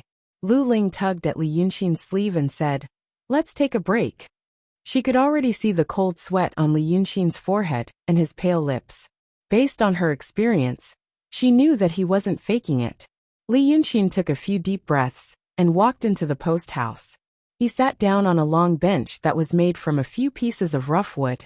There were 3 women sitting on the bench with baskets on their arms. They moved aside when they saw the 2 of them. Maybe it was because Lu Ling and Li Yunxin looked like sons and daughters of rich families, so they gave up half of the bench. However, Ling Kongzi didn't sit down. Instead, she stood next to Li Yunxin. She pressed 2 acupuncture points on Li Yunxin's shoulder and said, "Dragon Sun has 9. Not even a peak stage true state Taoist would be able to defeat the 8 Dragon Sun. But this one is the 9th Dragon Sun, and he is the weakest one. I am at the peak stage of transcendent state, and I have a Dharma treasure with me." "He is so weak," Li Yunxin murmured. "Weak? Not at all." Ling Kongzi shook her head. "This 9th Dragon Sun is at the peak stage of transcendent state. But the peak stage of transcendent state, for us cultivators, contains too many things. Cultivation methods, experience and techniques accumulated by predecessors, life-saving talismans bestowed by the sect, and even magical artifacts. Dragon Sun and the monster demon are at the peak of transcendent state. They did not cultivate in Dharma access, had almost no artifacts, and did not belong to any sections. He was already at the peak of the transcendent state, with his fiend body and demonic powers. Think about it. A mortal who was born at the peak of the transcendent state. He wasn't weak at all. On the contrary, he's shockingly strong. If we were to talk about meeting on a narrow path, I would have died by its hands. Even a Taoist who had just stepped into the true state would not be able to gain an advantage. However, I had time to prepare and set up a talisman formation. Once he came in, he wouldn't be able to leave. As for those 2 Dragon Sons, they can probably be killed. But if you want to say stronger, how much stronger?" The 3 women sitting at the side were all dumbfounded at this time. They looked at each other as if they had seen a ghost, got up, and left in a hurry. They probably thought that the couple looked good. Why did it have to be 2 lunatics? After the 3 women left, Lu Ling went to the other side and sat down on a stool. There was a weed growing under the stool, and it sprouted very long. Li Yunxin plucked out the grass stalk and fiddled with the soft green stalk on her fingers. Then he said, "After all, he is a Dragon Son, known as the Wei River Dragon King. I don't know what you think, but I think he is a living true god near the city of Wei. Then there should be a dragon palace. Could there be magic treasures or something like that in there? Or would there be a friend?" "Dragon palace?" Ling Kongzi's voice became strange. How could he have a dragon palace? "Oh, I don't blame you. No one told you about this. If a great demon in charge of a land has a temporary imperial residence, it is not built by itself. I mean, of course it can build it by itself, but it is useless, just like a house built by an ordinary person. A real temporary imperial residence. How should I put it? You can think of it as something like a cultivator's snow mountain and ocean of qi. For example, if the 9 Dragon Sun has a lot of followers in the land, it can gradually build its own temporary imperial residence with the power of faith. This thing is also owned by ordinary demons. You can say that they are either revered or hated by people, and there are always people thinking about them. If someone knows about them, they will give birth to this thing. There is no other use. Apart from shelter, it can also protect itself by hiding inside. It is barely a Dharma treasure of demons. After listening to her, Li Yunxin realized that things were a little different from what he imagined. He used to watch movies and TV series, and the Dragon King naturally had a dragon palace, no matter how shabby it was. But he never thought about, where did it come from? Now, he knew that it was the devotee's power of faith that added bricks and tiles to the construction. For example, if a small demon cultivated itself, but no one knew about it, then it was just a small demon. If it did too many bad things or good things, and there were too many people who believed in it or feared it, the power of faith would not only increase its power, but also slowly give birth to another thing, a temporary imperial residence. For example, this small demon happened one day. There was a small wooden barrel the size of a palm next to his hand. It could shrink into the wooden barrel, and was hard to find, and it could heal and breathe. And the damage that the wooden barrel could withstand was much more than what it could bear. Later, this small demon became a big demon, and it had more followers. Maybe the wooden barrel would become more beautiful, and the furnishings inside would also increase. In other words, this thing was a kind of Sumeru space that could evolve. But according to Lu Ling, the current 9th young master's temporary imperial residence was definitely not big enough to be called a dragon palace that could control thousands of aquatic creatures and millions of miles of weather. Li Yunxin was in a daze for a while, because it was very strange. This thing, or this rule, no matter how he looked at it, it seemed like it was created by someone. No wonder when he asked the 9th young master, "Where is the temporary imperial residence?" that night, the demon suddenly became angry. It was really not a piece of information that could be revealed to others. Moreover, he did not seem to have a dragon palace. Damn it. Bai Yanjun did not mention this to him. Maybe he did not know. Now Li Yunxin was more and more sure that he did not come up with the idea of taking over the body of the mythical beast. However, a sharp pain in his chest abruptly interrupted his train of thought. He coughed twice, and the grass in his hand was juicy. Another portrait was hung up. Now he had more spiritual power to use. It was almost half of what he had before he was sealed. But now he was clear that he was closer to death. He stood up and sighed. "Let's go. It's time to rest. I still want to hear more about you. I have lived in seclusion in the mountains since I was a child, and I have always been curious. If I had a better life, I would not have to worry about whether I could survive or not. But I would have been born in an immortal sect like yours. What a happy life it would have been. Alas, I hope I can live a better life in my next life." Lu Ling hesitated for a while, and said, "Okay, I will tell you." So he told Li Yunxin everything along the way. He knew that some words were true, and some were false. But it did not prevent him from gradually sketching a picture in his mind, as well as the general trend of the world. Finally, they separated at the intersection where Lu Ling met Qiao Jiaming for the first time. It was getting dark. Chapter 102. In the following 3 days, Li Yunxin only did a few ordinary things. He walked through the streets and alleys in the city of Wei, and talked with people. Most of the things he talked about were strange things, and the scenery of the Qin kingdom. It seemed that he wanted to see the world that he never had time to see before he died. Because of that night, he had already become famous in the upper class of the city of Wei. Therefore, when he passed by a rich family, he would walk to the door and say, "I am Li Yunxin," to the gatekeeper. Some would sneer and walk away if they didn't know who he was. Therefore, the owner of the family would be glad that the gatekeeper didn't know who he was and didn't report. Who would want to be associated with the enemy of Langyi Cave? Some gatekeepers heard about this person from the owner, and knew he was an extraordinary and ominous person, so they hurried to report. Then some people said they were sick or not. Li Yunxin would also walk away on her own. Some were timid and forced themselves to come in. Li Yunxin sat down to eat something, and then drew a picture. Once he drew, the worst one he could draw would be a famous one. He would leave it to the family, and send it to the temple of the Dragon King, for only 100 taels of silver. Those who didn't see him the next day were full of regret when they learned about this. because they also heard that Li Yunxin and Fairy Ling Kong were chatting harmoniously on the street. They realized that he might feel that he was leaving the city of Wei, and wanted to leave some money for Lu Laodao. And the relationship between him and Fairy Ling Kong didn't seem that bad. Thus, he harshly reprimanded the gatekeepers, instructing them that if they saw Li Yunxin visiting again, they must inform him. It was a pity that Li Yunxin's route in the city of Wei was erratic, and his intentions were hard to figure out. For example, on the second day, he was walking by the Willow River. Suddenly he said to someone, "The sunlight here is very good." Then he squatted down by the river bank and used an ordinary little brush to draw on a bluestone slab.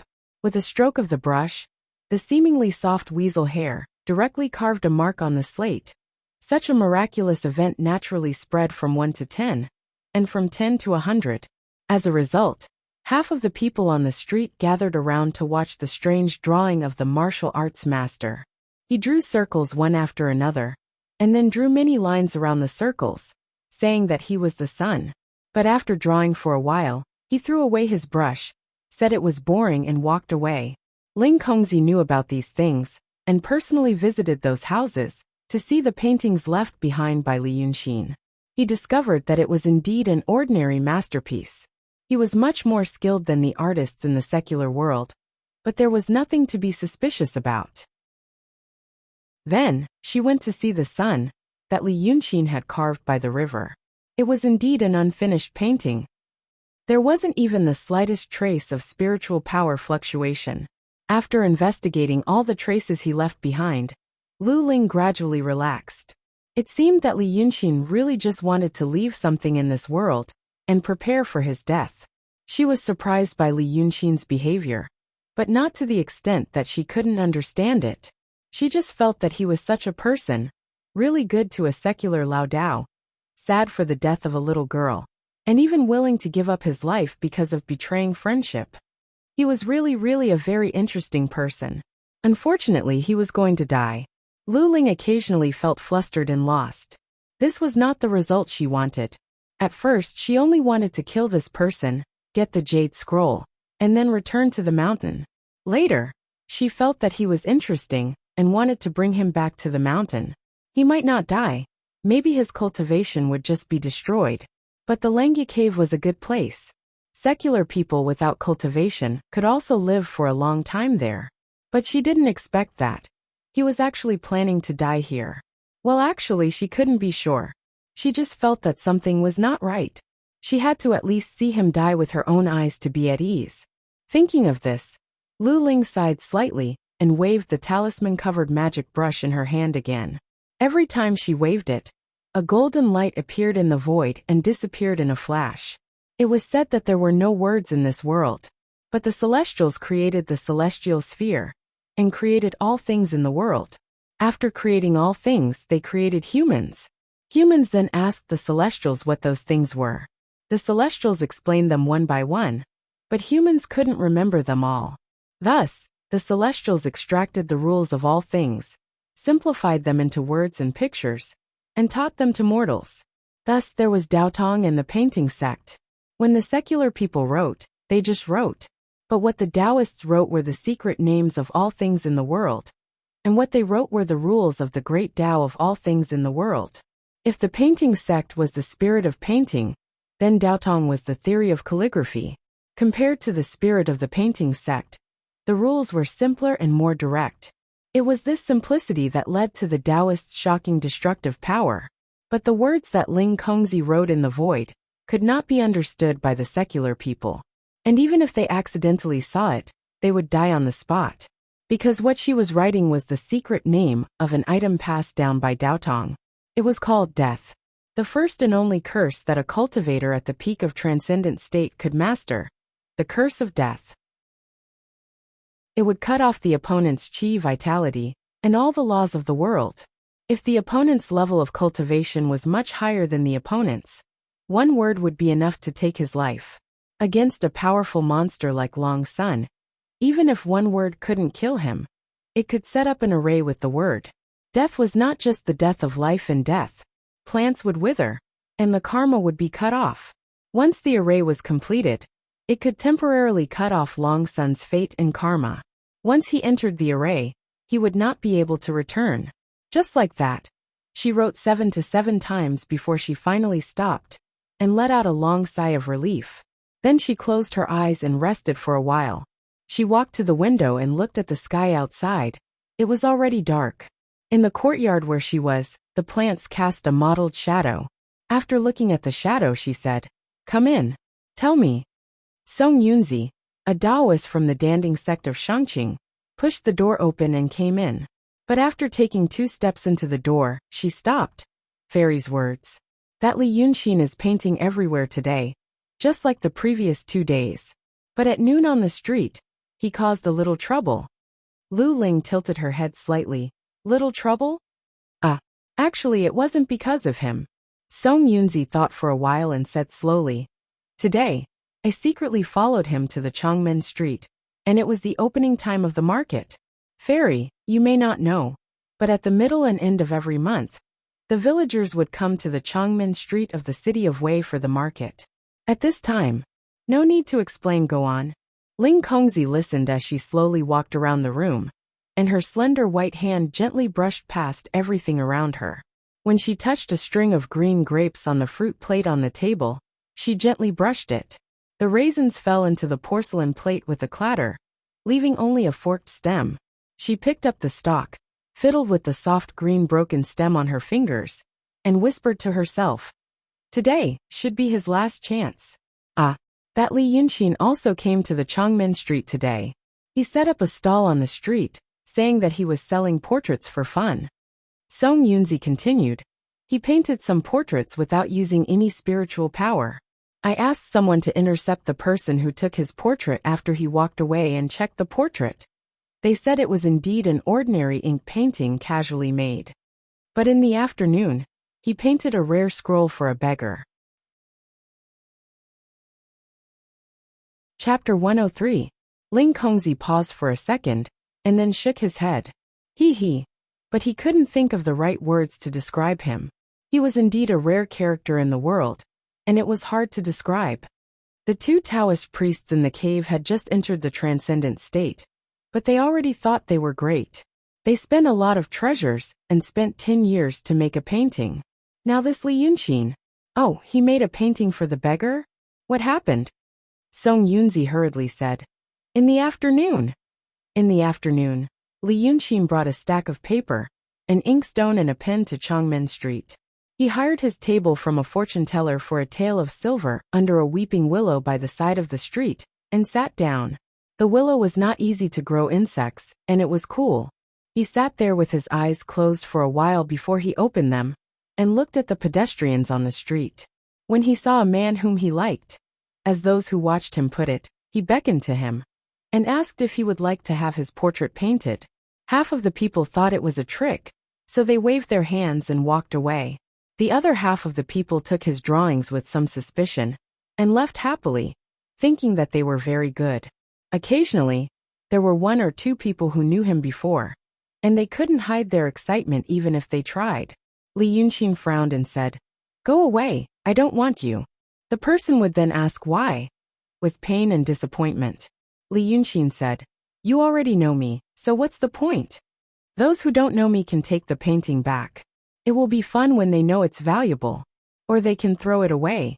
And it will be fun when they know it's valuable." Since they knew who he was, and what he was capable of, they could only leave with their tails between their legs. After 2 hours, Li Yunxin saw a beggar. The beggar was very old, skinny and unkempt. But surprisingly, the beggar was clean. He was wearing shabby clothes but clean and dry. His hair was messy but not greasy. He was not like an ordinary beggar who would hide in a corner and ask for money. His way of begging actually had a bit of character. Squinting his eyes, he walked to the pedestrians and recited a few lines of poetry. The poem was not written by him, and it did not fit the scene. He probably wrote it down from some poetry collection. Then he said a few more auspicious words. If the person pushed him away impatiently, he would not pester him. Only when the man stopped walking did he ask for something after he spoke. Li Yunxin stared at him for a while, before asking someone about this old beggar. He knew that this person was a butcher. Their ancestors had been butchers for generations, so their lives were not bad. Originally, his family was satisfied with being a butcher. They felt that they could buy some land in the future and upgrade to a landlord. But at this time, he had other ideas. He felt that he had to do something great, and that he could not pass his life in mediocrity. Thus, after his father passed away, he closed the shop and focused on his studies. He started studying at the age of 20, and when he was 28, he could not even be a scholar. In fact, it was not that he was not diligent, but that he was stupid. Ordinary people could try to annotate after studying for 3 or 4 years. He read 1,000 books of poetry for 4 years, and still could not memorize them all. He studied for another 2 years, and when he was 30, he gave up his pen and joined the army. But the Daqing state had been peaceful for a long time, and there was no chance for him to achieve anything. Thus, he stayed in the army for 10 years, and did not even become a corporal. Finally, he was disheartened and returned home. But on the way, he met bandits. After all, he had been in the army for 10 years, so they fought together. In the end, he killed one and injured another. He was not alone. There were a few people from the same hometown, but they were all cowering. The bandits were also a motley crew. 5 or 6 of them, seeing someone die, quickly ran away. His companions sent him back to the city of Wei. When the magistrate knew about this, he privately rewarded him with 50 taels of silver. He told him to rest and recuperate, and when he recovered, he would be the village leader. But he was seriously injured and almost lost his life. After half a year, he finally recovered, but he had an eye disease, and could only see people dimly. When he was about to recover, the magistrate fell sick again. He died after 3 months of illness, and no one talked about being the village leader anymore. After that, his hands and feet were not nimble, and his eyes were not useful. So he slowly spent all his money. When he was 60, he was completely destitute, and after 2 or 3 years, he finally begged on the streets. But after all, he was a scholar and an old soldier. Besides, he had killed bandits, and almost became the village leader. He should have some strength of character. Thus he became like this. After listening to his story, Li Yunxin paid attention to him. The storyteller asked, "Why not draw a portrait of this beggar?" Li Yunxin only shook his head. After a while, when it was almost dinner time, a peddler pushed a cart to sell sour soup. This was a kind of noodles made from fermented corn, and it was quite appetizing in this season. The steaming hot stall looked very attractive in the golden sunlight. The sour soup could be eaten with pickled vegetables, or stir-fried. People who rushed to the market came to buy it, and then squatted at the side to eat. At this time, the old beggar rested not far from Li Yunxin, looking at the stall and muttering to himself. Others couldn't hear clearly in the noise, but he could. The old beggar seemed to be talking to someone beside him, but also muttering to himself. Back then, I was guarding the border of Wuwei Castle. I stayed in the castle with my brothers for a month, and as soon as I came out, I wanted to eat sour soup, the sour soup at that time. When he said this, he stopped, swallowed his saliva, and stopped talking. He raised his face and squinted at the stall. Li Yunxin didn't know if he could only see the afterglow of the setting sun, or the vague shadow of the stall. But he also felt that he seemed to be looking at something else. What? In the afterglow of the setting sun, the youth that could no longer be captured. The confidant who waited for a lifetime in her hometown, but eventually turned into white bones. And he could only sit in front of the grave until dawn. In the past, he stood in the strong wind of Wuwei Castle with a group of young people from all over the world, drinking hard liquor with their chests open, thinking about when to ride horses to Mount Yen. But in the end, their hair turned white. Would he regret it? The old man looked at it for a while, stood up with some difficulty, took out a few coins, and walked to the stall. He stood by the stall, closed his eyes, and sniffed the slightly sour smell in the wind, saying, "Little brother, give me a bowl of soup." The young peddler frowned. "Ha!" The old man squinted, trying to find the small pot for boiling sour soup, and pointed. "Soup. Just give me a bowl of soup." The peddler pondered for a while before realizing that the old beggar only wanted soup, not noodles. After looking at it for a while, he waved his hand. Not selling. Go, go, go. As he waved his hand, he leaned back slightly, ready for the old man to pester him again. But the old man just sighed, turned around and slowly walked away. The peddler frowned and whispered, "Sick." Li Yunxin looked for a while and laughed. Chapter 104. He stood under the tree opposite the peddler and waved his hand. "Hey, you give me a bowl, bring it to me." The peddler listened to his words and looked at him again. He frowned and said, "Do it yourself." Then he ignored him. It turned out that he had a temper. The people around him all knew who he was. Seeing that the new peddler didn't know who he was and disrespected him, they were thinking about how he would teach him a lesson. But they were surprised to find that Li Yunxin just smiled and said nothing. Then he picked up the brush and spread the paper on the table. He made a painting called Shangyuan painting, a freehand painting of young boys and girls releasing lanterns by the river during the Lantern Festival. At this time, the afterglow of the setting sun had almost disappeared from the horizon. Some peddlers had already come out to light lanterns. Li Yunxin threw away the brush and stood up. Using 2 fingers to hold the painting, the ink was still wet. She walked to the riverside and stood still. Then he said loudly, "Who gives me a bowl of sour soup to eat? I will perform a magic trick, okay?" Hearing this, the servants of the rich families who had been waiting for a chance immediately went to the peddler's stall to grab a bowl of sour soup and ran to Li Yunxin. Li Yunxin took a bowl, raised his head and ate it in one gulp. Then he picked up the painting with one hand and slowly put the bowl on the painting with the other. He put it on the painting and continued to put it on. The painting seemed to have a bottomless pit that sucked the bowl in. Everyone's jaws dropped when they saw this. The peddler also saw this scene and was stunned at first. Then he shouted, "How did you make my bowl disappear?" Someone in the crowd said impatiently, "I will compensate you later for a broken bowl." So the peddler stopped talking and also came forward to watch Li Yunxin's magic trick. Li Yunxin held the painting with both hands and showed it to the front and back. Some people with sharp eyes who were close to him exclaimed, "The bowl just now appeared in the painting." In the painting, the young boys and girls were releasing lotus lanterns by the river. Now, in the middle of the lotus lantern, there was a colorful porcelain bowl, which was very eye-catching. Everyone cheered loudly when they saw this, and they felt that it was extremely brilliant. But she heard Li Yunxin say with a smile, "Thank you for your kindness. A drop of gratitude must be repaid with a spring of gratitude. Now let me treat you." With that said, he shook the painting, and a clattering sound could be heard. Everyone hurriedly looked at the ground in front of him, wanting to see if another bowl would magically appear. But after looking for a long time, there was nothing. Just as he was feeling slightly disappointed, someone pointed at the Willow River behind Li Yunxin and said, "Look, look, look!" The sky was already dark, and the Willow River was also dark.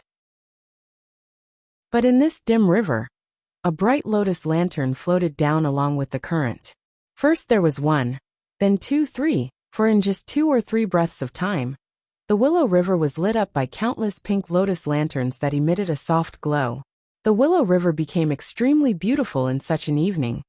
The soft light reflected the color of the water, the sky, and the faces of the people by the river. People were first shocked by the sudden beauty, and then by Li Yunxin's means. Wasn't this the scene in his painting?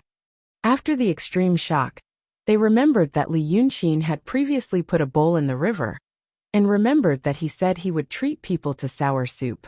So they hurriedly looked at the dark part of the river. They really saw a bowl of hot sour soup floating between the lotus lanterns. One person walked to the river and carefully reached out to grab it. He thought it was an illusion, but he really did get it. He tasted it in front of everyone, and after a slight daze, his face was full of surprise. It's real. Everyone had eaten sour soup before, but the sour soup that was made by someone floating in the river. No one had eaten it before. Like a swarm of bees, they swarmed to the riverside to retrieve the porcelain bowl. Even the vendor selling sour soup also ran over, intending to take a bowl. There were so many bowls. If he fished them all up, he wouldn't be afraid that they would break in the future. The old beggar squinted and looked at the soft light by the river. But after all, he didn't dare to follow.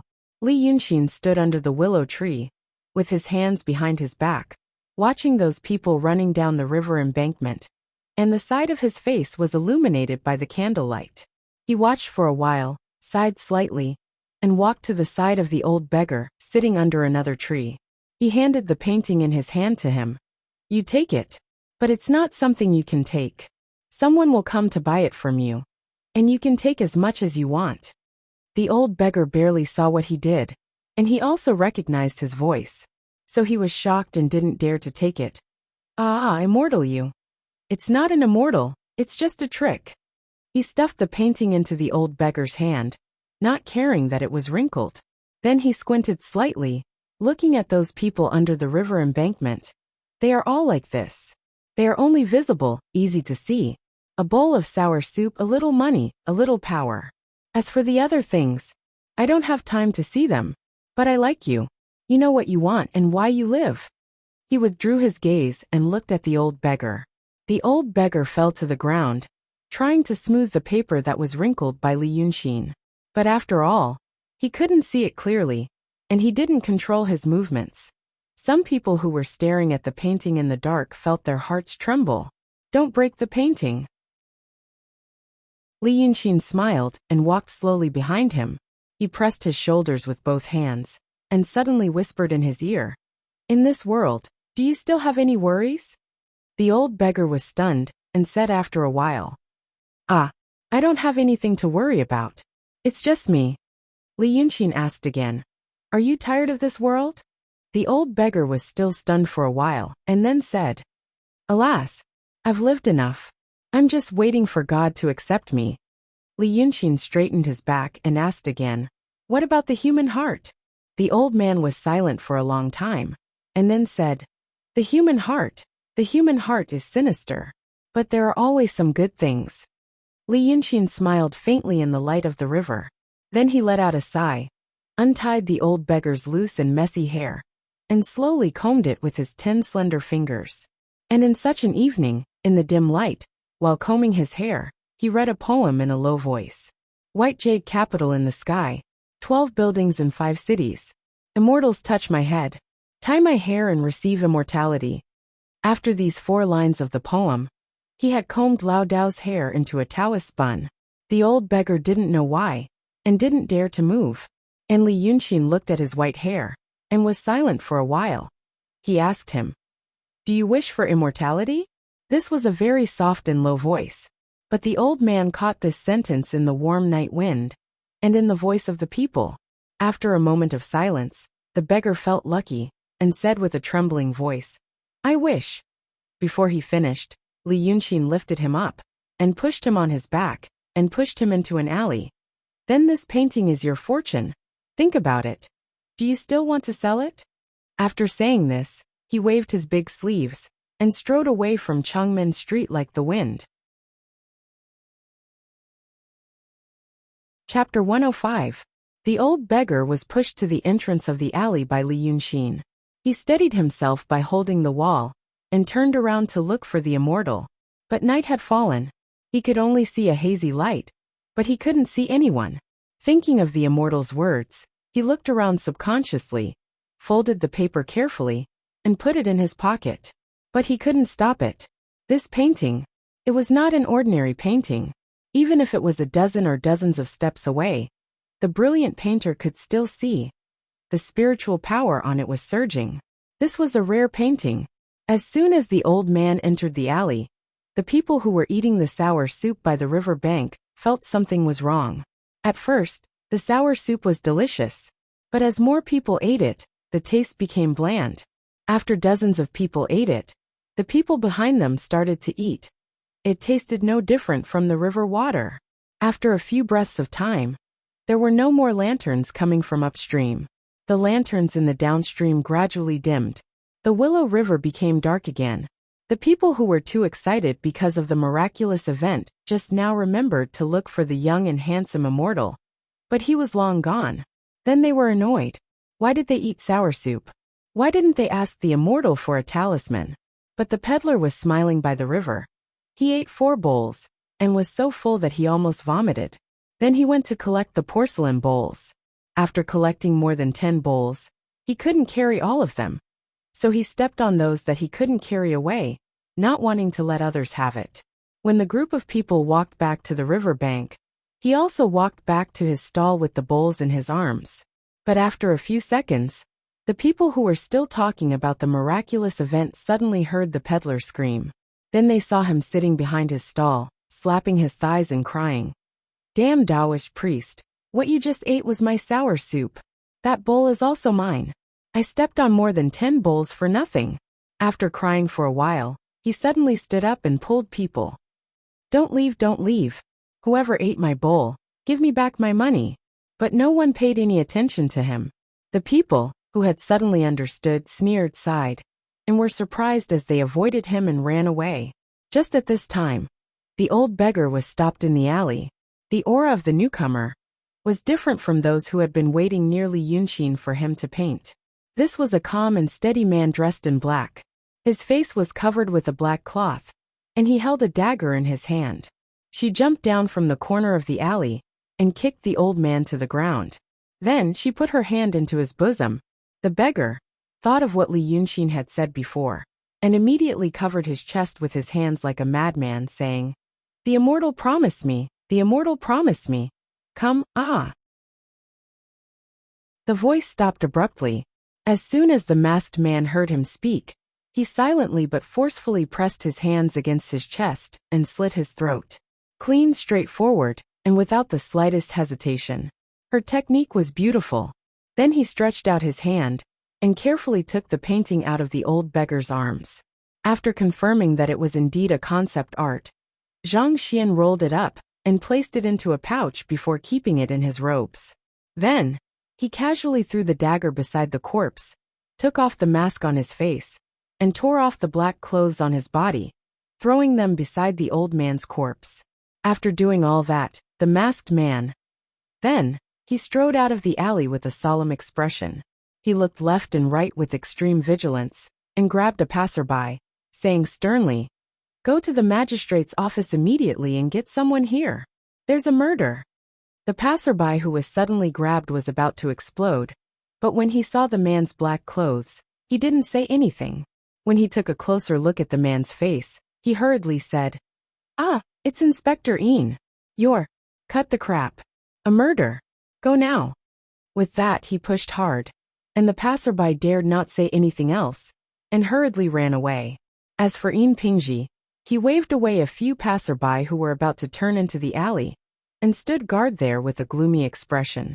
He raised his voice again, "A murder. Unauthorized personnel are not allowed to enter. Stand 3 feet away." And so, the crime scene was protected by Inspector Een, who happened to pass by. Not long after, the magistrate of the mansion arrived.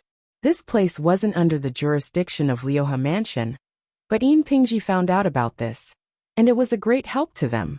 Therefore, after expressing his gratitude, he politely sent Een Pingji off. This murderer carried such a precious scroll in his arms. He openly walked along Changmen Street, and walked to the back street of the magistrate's office. The vicinity of the magistrate's office had always been quiet. He looked at both ends of the back street, and there was no one there. He only felt a slight chill. Therefore he touched his neck, stretched out his hand, and lightly knocked on the door 3 times. The door opened. A manservant stuck his head out, and when he saw it was him, he opened the door wider. Een Pingji flashed in, and personally turned around to close the door. But in fact, he wasn't the only one who entered. The old beggar's soul, with a trace of a blood-red knife mark on his throat, also entered with him. At the moment of his death, the soul stood up from his body. In a trance, this old man, who had seen a lot of things, realized he was dead. He stood there in a daze for a moment, and then he remembered, and only remembered one thing: the immortals gave me immortality. This intense obsession caused his originally indistinct soul body to become much clearer. Without thinking, he pounced on Een Pingji's body, using both his hands and feet to cling onto him, riding on his back, and kept digging into his clothes. "Give me back my scroll. I want immortality." However, whether it was the ghost Een Pingji or any observant person, none of them would notice that there were actually 2 people in the alley. In my opinion, alas, that Li Yunxin and that devil are actually the same kind of people. They're both devils. TSK TSK. Bai Yanjun said in a sharp voice, gloating. Do you want immortality? Alas, isn't this immortality? Kikik. He tied a Taoist bun for this old man. That's the fruit of fate. We can't take it anymore. The Black Yama King thought about it coldly, and repeated Bai Yanjun's words with a tone of agreement. He's indeed a devil. But this time, could it be that he really had some good intentions? He then shifted his gaze to the old man's ghost. This person has suffered for a lifetime. It can be said that he has made up for the sins of his ancestors.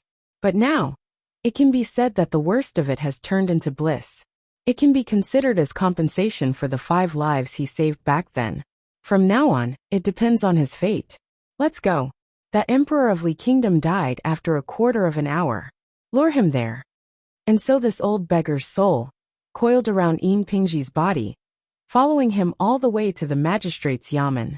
But once they entered the yamen, a majestic and chilling aura pressed down on this ghost's body like a mountain. Qi and aura, in the eyes of cultivators, were things that truly existed. For example, there were hundreds of thousands of people living in the city of Wei, and its yang qi soared to the sky. That big ghost wore a human's skin and hid in the city of Wei. No matter how powerful the 9th young master was, it would be difficult to find it in the sky full of yang qi. Since it was a place of human settlement, there were activities such as birth, death, marriage, and punishment. There would also be residential houses, commercial houses, memorial homes, and government offices. Each structure and qi dynamic were different, and thus formed the qi and aura of a city. In the eyes of feng shui experts, a house was a life, and a big city was a giant beast with endless qi dynamic. And in the body of this giant beast, in the body of this city, was the core of the city's power, the place that everyone feared, the yamen.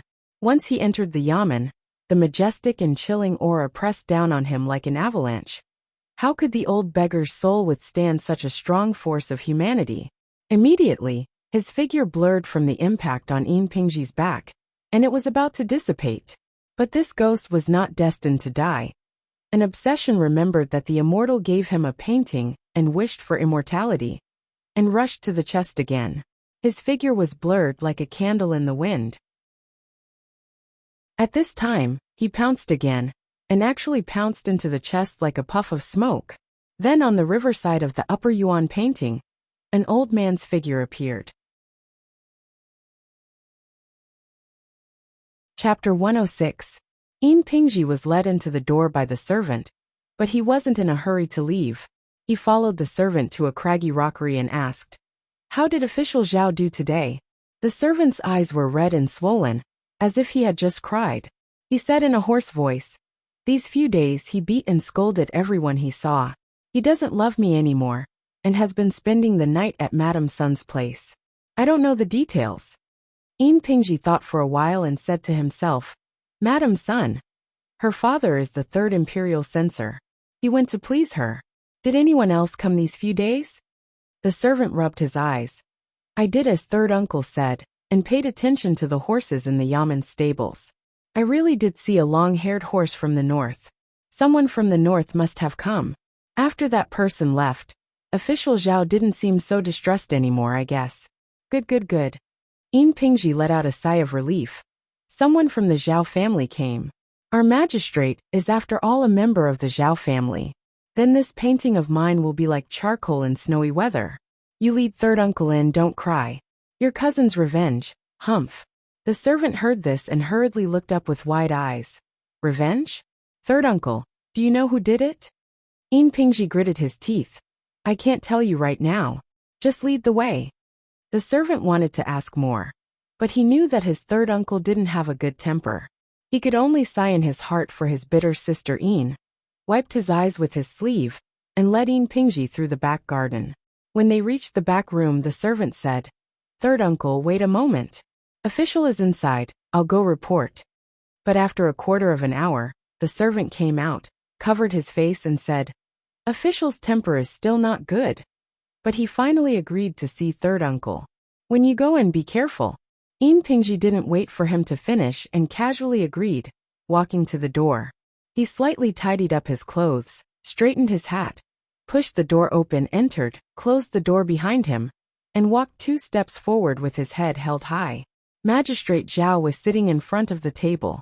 The room was dimly lit with only 2 candles. He was reading a book with one hand. When he heard Yin Pingji enter, he only squinted at him for a moment before looking away. After reading for a while, he said, "I know you. Just say it. I'm very annoyed. Tell me what's important." After saying that, he went back to reading, but it was obvious that he was using the act of reading to calm his mood. He had actually been reading that page for a quarter of an hour. Yin Pingji took a deep breath and took out the brocade pouch from his bosom. He took a few steps forward and placed it on the table in front of the prefectural magistrate with both hands. In a deep voice he said, "I am here to offer charcoal in a snowy day to you, and also to seek a good future for myself." After saying this, Magistrate Zhao frowned slightly. "Get out." For a moment, Yin Pingji thought he had misheard. But after seeing the intense disgust on Magistrate Zhao's face, he realized that he had not misheard. His Excellency was not in the mood to hear what he was going to say next, and said directly to him, "Get out." Because what he didn't know, and what his nephew who served Magistrate Zhao didn't know, was that in the past few days, many people had come to see this magistrate who was about to lose his power through various channels, and had made many suggestions that they thought were brilliant. These suggestions made Magistrate Zhao completely lose his patience.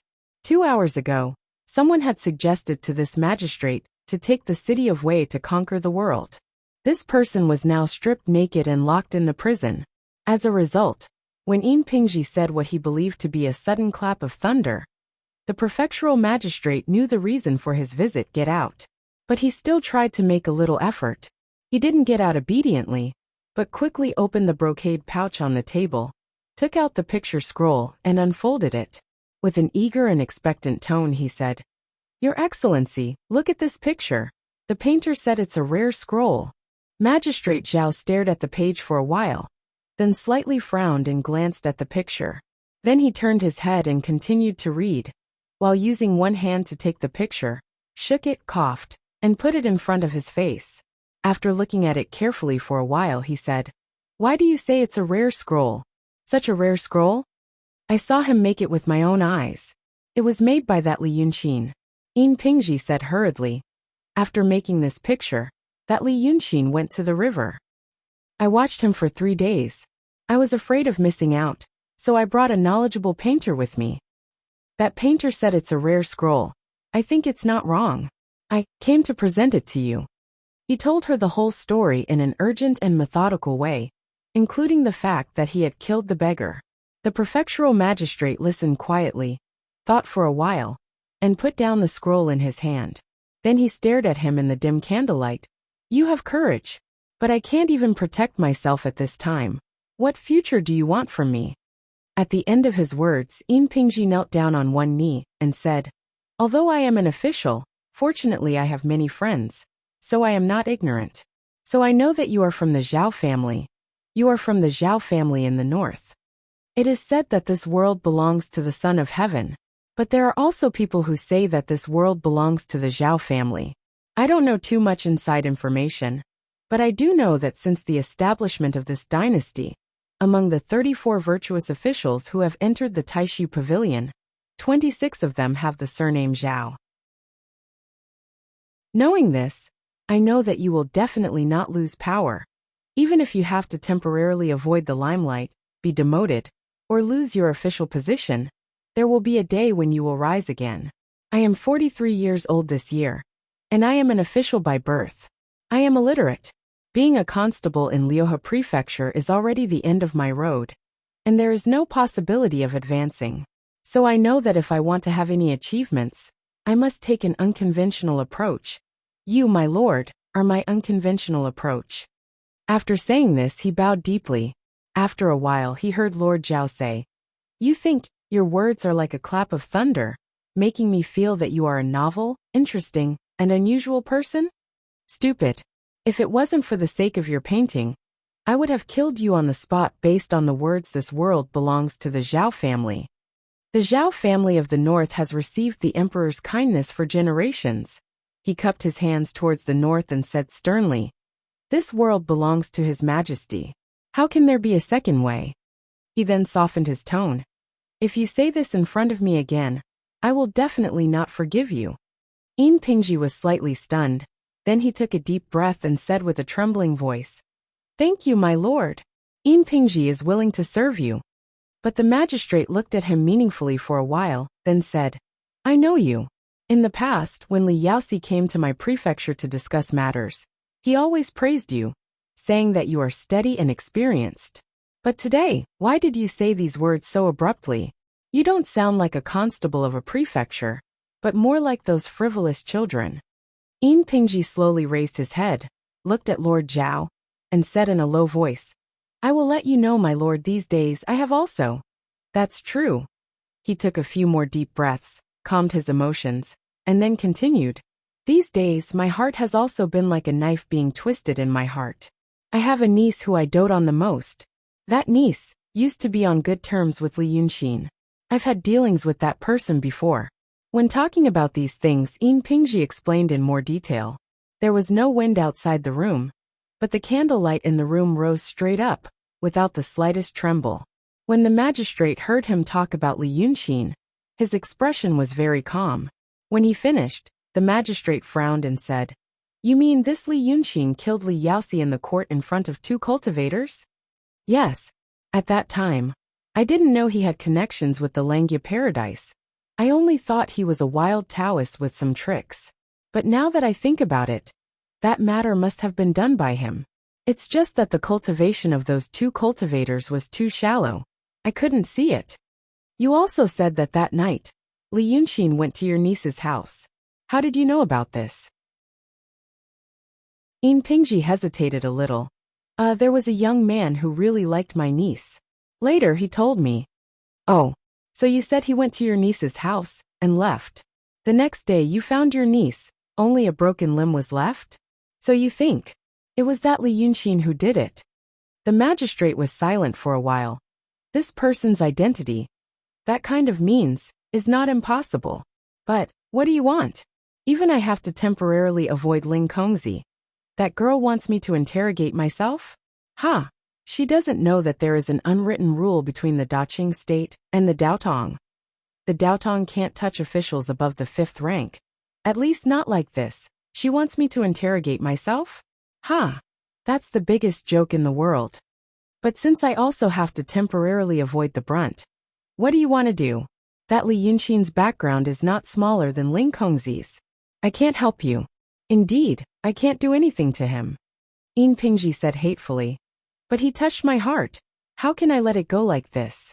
That day, I knew that he was very good to that Lu Laodao. Someone also told me that Song Yunzi of the Pill Cauldron sect said that Laodao is Li Yunxin's tribulation, his heart. In short, he is an extremely important person. He harmed my niece. Haha, wait until he is taken away by that Ling Kongzi." Magistrate Zhao frowned. "If you want to do this, I can't be bothered. As long as you do it cleanly and cleanly. But why are you telling me? It's also a proof of allegiance to you." Yin Pingji gritted his teeth. "In the past, your humble servant only thought about keeping this family business safe and sound, and had no other thoughts. But now that my niece has died tragically, I have no way to deal with that chief evil, this kind of anger." Magistrate Zhao raised a hand, interrupting Yin Pingji's words. "For the time being, I will listen to what you say. You should also understand that not all of it is the truth, but let it go at this point. I will temporarily accept this painting of yours. Coincidentally, it is also useful. As for other matters, wait until you take care of your own affairs. I will consider it again. You can leave now." Yin Pingji was slightly stunned, but he quickly stood up. "Yes." After he left the room, Magistrate Zhao then carefully spread out this rare scroll on the table, greedily appreciating it. The candlelight was dim, and he had stayed in this room for a long time, so his eyes were somewhat tired. Thus, he didn't notice that there was an old man in the painting. He moved slightly. Chapter 107. After listening to Song Yunzi's narration, Lu Ling pondered for a while. Then she said softly, "Am I thinking too much?" Song Yunzi didn't know if this fairy was asking her, or what she was asking. Thus, she only cautiously kept quiet and didn't dare to leave. Lu Ling played with the stem of the grape for a while before throwing it on the table. "Did you send someone to spread that matter?" "Yes," Song Yunzi hurriedly said. "That Yin Pingji already knows about it. At this time, he probably thinks that Li Yunxin killed his niece, and will definitely find trouble with that Lao Dao. But if you want to deal with that Lao Dao and cripple Li Yunxin, there are many ways. Why do you have to go through all this trouble?" Ling Kongzi smiled slightly. "It's not because of him. All right, you can leave." She raised her head and looked outside. "I'm not stupid." When Li Yunxin returned to the Dragon King Temple, there was a slight breeze. He passed through the front yard and entered the backyard. He saw Lu Laodao waiting for him in the yard. The old man was generous today and prepared a table full of food and wine. The stone table couldn't fit all of them, so he used a square table with cloud patterns. There was also a seat under it. The old man sat in front of the table. As soon as Li Yunxin entered the door, he found that the old man was looking at him with bright eyes. He was slightly surprised at first, then he smiled. "What are you doing?" But Lu Laodao only knelt and stood up.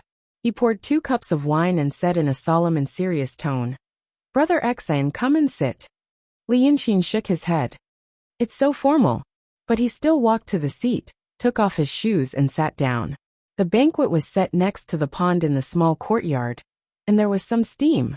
But the steam steamed the other plants in the courtyard, and the smell was very sweet. The old Taoist took a deep breath of the fragrant air and drank a cup of wine. Li Yunxin also wanted to take a glass, but Lao Dao quickly stopped him. "Brother Xian, you still have important things to do. You shouldn't drink." Li Yunxin smiled and put down his cup. Lao Dao poured himself another cup and drank it. Only then did he let out a long sigh. "Brother Xian, you're leaving, aren't you?" Li Yunxin blinked. "Huh, I know you're leaving," Lu Laodao said seriously. "Lao Dao, I'm not as smart as you, but I feel that I'm more quick-witted than most people. You've taught me all these days. If I still don't know, it would be a waste of your efforts." "Brother Xian, you said you want to kill them all." "Lao Dao, I know you said that in a moment of anger, but I'm sure you have other ways. You won't go to Langya Cave Heaven with Ling Kongzi. I know that. You like to be free and unrestrained. Going to that kind of place is going to kill you." "Well said." Li Yunxin nodded approvingly. "So I think you want to escape, make some trouble and leave by yourself. These days, you've been wandering around the city, painting everywhere, and went to the Chiao family's house to do something. These are all arrangements, right?" Speaking of this, Lao Dao drank another cup of wine. It seemed that he had gathered some courage and said, "Brother Xian, I want to go with you." Li Yunxin was using chopsticks to pick out the shredded ginger from the stir-fried vegetables. Hearing Lao Dao's words, he subconsciously made an ah sound and turned to look at him. "Go with me?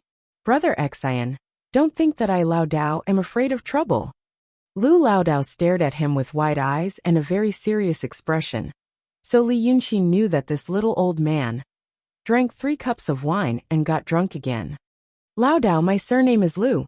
Brother Xian has never asked my real name, and I didn't tell you either.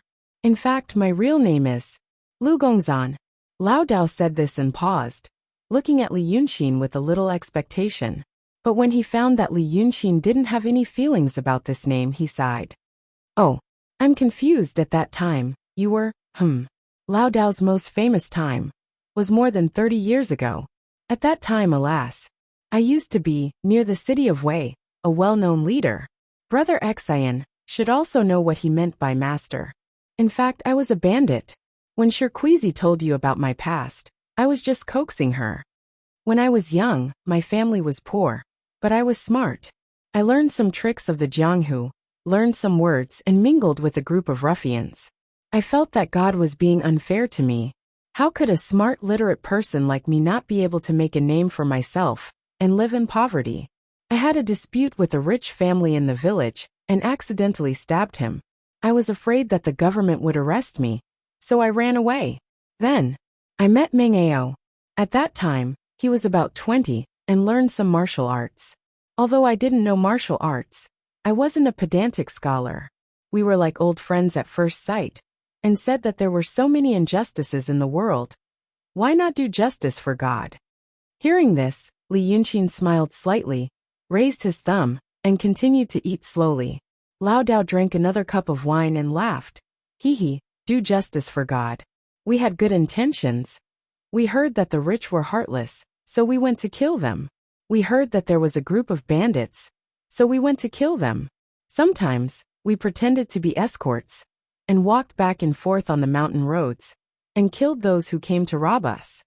At that time, we didn't have a stronghold, and didn't have a fixed residence, so we could only wander around. On one side, we hid from the government, and on the other, we hid from the underworld who came to seek revenge.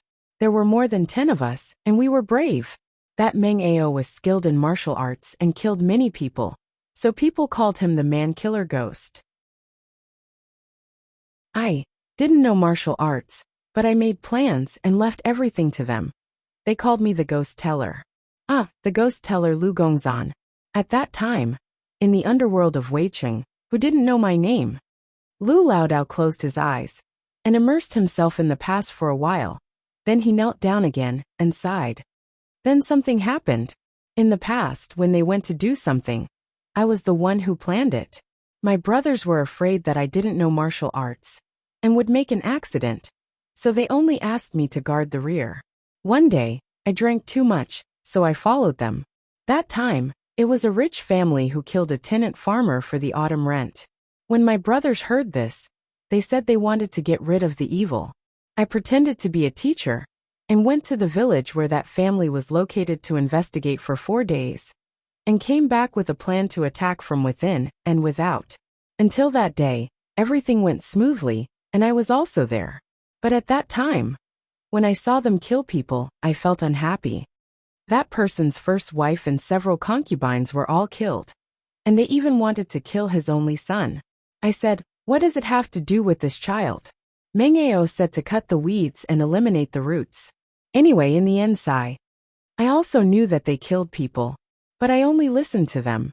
This time, I saw them kill with my own eyes. After I went back, I couldn't calm down. Moreover, after a few days, I found out that person wasn't killed by that rich family. I just shouted, urged for some rent, and set a date. After that person went back, he was so anxious that he died. And the scoundrel who had a grudge against that rich family deliberately made up this story. Hearing this, Li Yunqin sighed. That's why, when there was news in the past, I didn't dare to criticize immediately. There must be a reversal. The drunk Lao Dao didn't think about the meaning of news. He only knew that he agreed with his words. So he sighed again. After that incident, I happened to have a girl I liked. So I was disheartened and didn't want to do it anymore. We said that we were enforcing justice, but in fact, how many people did we kill? I don't know. What about the money we got? It was all our own expenses. In fact, we were no different from bandits. I wanted to leave, but Meng Ao didn't allow it. The two of us quarreled, and in the end I left.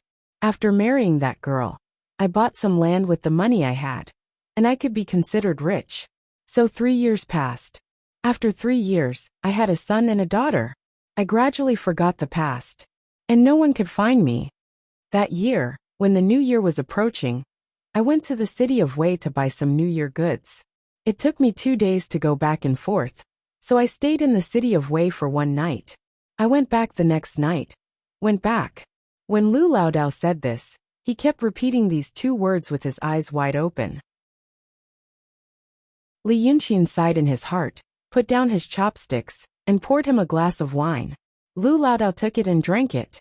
He paused for a while, then said, when I went back, I saw my wife, a son and a daughter were all killed. The murderer drank the wine in my house, and was sitting in the room. When he saw me, he wanted to kill me. Later, I found out that someone told him that I raped innocent people, colluded with the government, and oppressed the people in the village. And the person who told him this was a scoundrel in the village. Because he saw my beautiful wife, he came to flirt with her, and I ran into him. I am very popular in the village, so someone taught him a good lesson for me. And this scoundrel harbored hatred in his heart and ran into the murderer by chance. Lu Laodao stared into the distance for a while and wiped his face fiercely. Brother Exin, do you know who the murderer is? Li Yunqin sighed. Meng Ao. Lu Laodao was stunned at first and then smiled bitterly. Yes. Brother Exin is such a smart person. How could he not know? It's Meng Ao. After I left, they couldn't make a living. In the end, they were ambushed and scattered. That Meng Ao finally made a business without any capital. But near the end of the year, the government was strict, and his business was not good. He came here alone and met that scoundrel. He heard the scoundrel lie, saying that he remembered the time when we were together, enforcing justice on behalf of heaven. So he drank wine and came to my house. He killed my wife with one strike, my son with another strike, and my daughter with another strike. After that, he sat in the house and continued drinking, waiting for me to come back. Li Yunqin gently stroked the rim of the wine cup. And then, that Meng Ao finally recognized me. He wanted to kill himself to atone for his sins. But at that time my heart was empty. I ought to have been grieving. But I don't know why, at that time, my mind was blank. I was just thinking about one thing. The cycle of heaven, retribution is not good. I told that Meng Ao die. Death is naturally a very easy thing to do. If you die, your soul will be taken away by Black Bai Yanjun, and your memory will be erased. Your pain and guilt will also be gone. But to live with an uneasy conscience, to live in guilt, is the most difficult thing. I wanted him to kill that scoundrel, and then think about that scene every day, and live day by day. I was the same. Lu Laodao stared straight at Li Yunqin. So I came to this city of Wei and followed my master. I didn't want to marry anymore. I am also living in remorse. That Meng Ao later found me and went to the Qiao family to be an escort. I understood that this person wanted to protect me, to take care of me. Take care of me. Without his care, this Dragon King temple couldn't be kept in my hands until now. He did take care of me, Lu Laodao said in a low voice. After so many years. So many things those at that time. I also gradually let go. But, so when he was thrown into prison, you were in a hurry to run around. Li Yunqin held the wine cup with his fingers, slowly swirling it by his lips, only smelling the fragrance of the wine. But you didn't look. He was taken out. And you didn't ask where he went. I was confused at first, but I didn't expect it to be like this. So Brother Exin, Laodao, I am not a person who is afraid of death. Maybe I was before, but now. Brother Exin, if you want to go, take me with you. Lu Laodao put his hands on the table. If you go to the ends of the earth, I will also go to the ends of the earth. Today, I did something wrong when I was young, and then I didn't do anything. Now I'm not far from death. If I don't do something, I really won't be able to do it. Li Yunqin was silent for a while, then drank the wine and smiled. He put down the wine cup and gently waved his hand. You are also a person with a story. But don't be so excited. Old Lu, you have to remember one thing. He said with a smile. Maybe I like to make fun, maybe I lie. But in some things I don't like to lie. Standing in the yard and saying some harsh words, then leaving you and running away. What kind of words is that? That's why I won't run away. As for me, I plan to sit on the mountain and watch the tigers fight. Before, I read 2 lines of a poem to you. I don't know the true face of Mount Lu, only because I am in this mountain. That is to say, in fact, you are also part of my plan. I want to get away, and I need your help. You don't need to ask me how to help first. It's good that you know. I did something to make the devil and Lu Ling fight, mainly to kill them together. Of course, I need to make some adjustments in the meantime. But that's the general idea. As for what you need to do, you will know slowly. These days I just made a little effort. Lu Laodao was stunned for a while. Then he blinked his eyes. Even if his mind was numbed by alcohol, this unexpected news still brought him enough surprise. He struggled to think for a while, then suddenly widened his eyes. That day, Ling Kongzi said that he would take you away in 3 days. Then, doesn't that mean they are really going to fight tomorrow? Li Yunqin smiled and shook his head. It's not a fight between children. There is no such thing as a fight when the day is agreed. Lao Dao frowned. When is that? I still need to prepare tonight. Li Yunxin stood up, brushed his sleeves, and put his hands behind his back. It's already here. As soon as his voice fell, muffled thunder rolled through the clouds, crushing all the water vapor in the clouds. The first raindrop of the night knocked on the edge of the silver cup, making a clanging sound. Chapter 108. Before the old man's astonishment faded away, Li Yunxin had already looked up to the sky. The clear night sky quickly darkened, and the rolling clouds pushed by the strong wind soon covered the moon and stars. The rain clouds were so low that it seemed as if they could touch it by standing on the roof, tiptoeing and stretching their arms. But Li Yunxin knew that such clouds were at least 1,000 meters above the ground. He squinted his eyes, but he couldn't see it. So he put his middle finger and index finger together and brushed his eyes. The impure power of wish and spiritual power in his body poured into his eyes, and he finally saw clearly what was in the thick clouds. He stared at it for a while, and finally let out a long sigh. Not bad. Not as ugly as I thought. In the world where he came from, the story of the dragon having 9 sons was that dragons are naturally lascivious. They might have intercourse with some strange animals on the road. There were 9 dragon sons born from the intercourse of the dragon and the animal. So he was not sure what the original body of the 9th young master Qi Wen looked like. In fact, he was not sure what the real dragon looked like. But now he finally saw it. Thousands of meters above the sky, in the clouds that were rolling and flashing with lightning, a giant beast that looked like both a dragon and a dragon was rushing toward the city of Wei. It was said that Qi Wen had the head of a dragon and the body of a fish, but its actual body was extremely long. At a glance, it was almost the same as the dragon in his mind.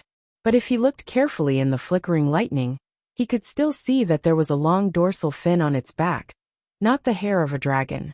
But even so, it still had a dragon's head.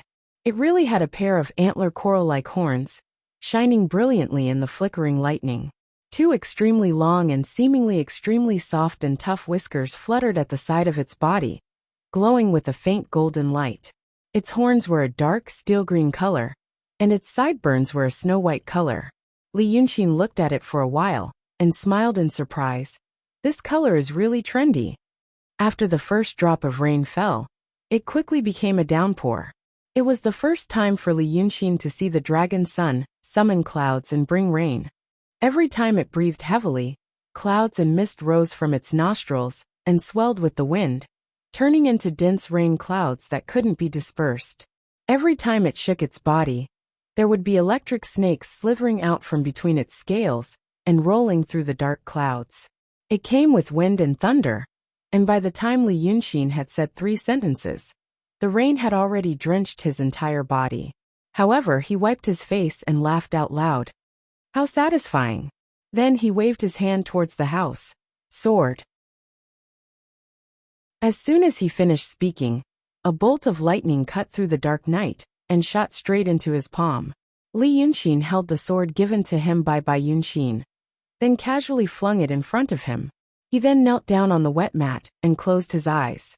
Lu Laodao looked at him in a daze and stayed in the rain with him. Until he knelt down, he asked, Brother Xian, what are you doing? Watching tigers fight, he said. But the old Taoist could not hear what he was saying in the rain. In fact, there was no way to hear it. After Li Yunxin finished speaking, he flicked his sleeve, and a gentle force knocked Laodao out and knocked him into the room. Then, Li Yunxin held the hilt of the sword in front of his knees again and sat still in the heavy rain. After 3 breaths, the whole city of Wei was covered in water vapor. Li Yunxin heard the sound of people stepping on the water. The white-clothed Ling Kongzi still looked dignified and plain. Her hair was soft, and her clothes were dry. Not a single drop of rain could touch her body, and it was blocked by the magic weapon. She walked to Li Yunxin's side and looked at the cup that was filled with rainwater, the thin bamboo that was bent over after being hit, and the lotus that was almost submerged in the water. Then she looked at Li Yunxin's hand. The hand holding the sword was trembling slightly. In fact, Li Yunxin was also trembling in the heavy rain, as if he was afraid of the cold. So she asked, I don't see cultivators trembling. Are you afraid? But Li Yunxin's voice was calm as usual, as if he was chatting in a warm afternoon, without a trace of trembling. Because it hurts. Oh, Ling Kongzi nodded. You are on the verge of death. Especially when it's raining like tonight. Everyone will say, the Dragon King is angry, or something like that. But the original statue of Dragon King in the temple was replaced by yours. In that case, you must have left some of the dragon's qi in the statue. I miss him in my heart, but I miss you too. Li Yunxin took a deep breath full of moisture, and opened his eyes slightly. He was surprised to find that Ling Kongzi was also kneeling in front of him. So he smiled. You are very talkative today. The more he talked, the more complacent he felt, the more fearful he felt. You are the latter. What are you worried about? Ling Kongzi raised his head slightly to glance at the sky, and then he said, You've done many things in these past few days. That day, I believed 70% of what you said, but these days you have done these things, so I can only believe 30% of it. I have thought about it for 3 days, but I still can't figure out what you are going to do. But these are not important. I have put a death curse on the city of Wei. As long as I think about it, no one can escape. If you are going to fake your death, and try to practice the way of gods and ghosts, then I can tell you now, this death curse can also kill souls. So if you turn back and give up now, it is still not too late. Li Yunxin was silent for a while, and opened his eyes to look at her. What I do and say is easy to be misunderstood. If I say that I am really experiencing the last happy time of being a human, you will not believe me. And people like you, who are favored by God, have always been confident in themselves. You have your own world view, logic system, and judgment standard. Everything I have said is just for your reference. So you can't be relieved before you see me die. It is the same with Dragon Sun. Li Yunxin raised his head in the heavy rain with difficulty, and looked up at the sky. Dragon Sun was hovering over the city of Wei, as if looking for them, and also seemed to be arranging something. I told him that I would help him, but he is doing it again. In such a short time, so much power of hope gathered on me.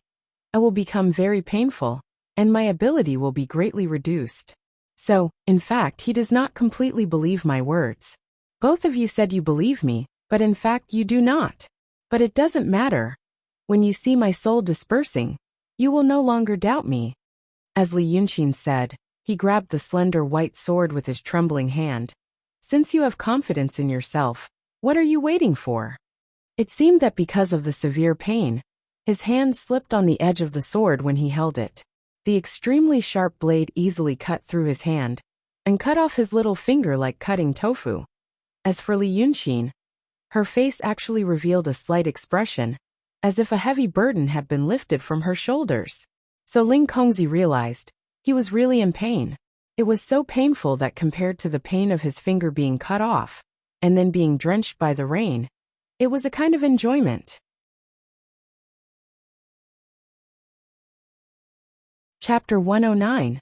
If that's the case, Ling Kongzi stood up. I've given you a chance. As soon as she finished speaking, she took 2 steps back, and took out the brush densely covered with talisman characters from her sleeve. Then, she took out a scroll from her sleeve. As soon as the golden scroll appeared in her hand, it immediately emitted a bright light. The entire backyard was illuminated by the treasured light, and even the bean-sized raindrops that were pouring down in torrents slowed down. Every single drop of water was sparkling and translucent, reflecting the splendor of the treasured scroll. This is the Book of Luo, Ling Kongzi said slowly. It's the treasure of my Langya cave, and it can write down the truth of heaven and earth. Now I use it to write, just like the painting spirit of your painting sect. But it's not the same. If you haven't seen the power of the treasure of my Daotong, then just watch. She waved her hand, and the golden scroll unfolded in the air. The scroll was 3 feet long, almost as long as a small table.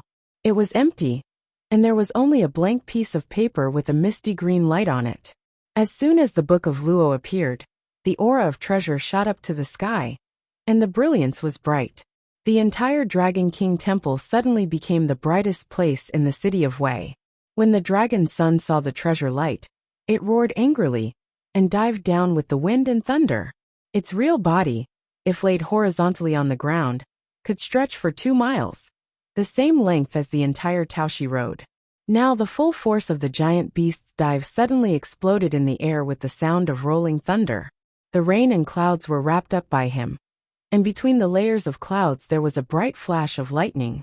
The dragon's body immediately disappeared into the clouds, and in the blink of an eye, it turned into a tornado from the dark sky, flashing with lightning, and directly pierced into a small courtyard in the city of Wei.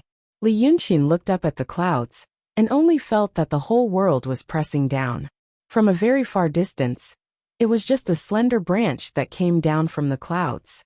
But looking from the ground, the thinnest end of this tornado was already so huge that it could envelop 7 or 8 courtyards. Behind the clouds, Long Sun's Chiwen's shimmering horns, whiskers, and sharp teeth could be vaguely seen, illuminated by the lightning, making them look particularly ferocious. For the second time, Li Yunqin saw that huge eye. One eye was as tall as him, and this entire head was like a small mountain. It came crashing down. They were still 100 meters above the ground, but the wind pressure had already blown away Li Yunqin's hair bun.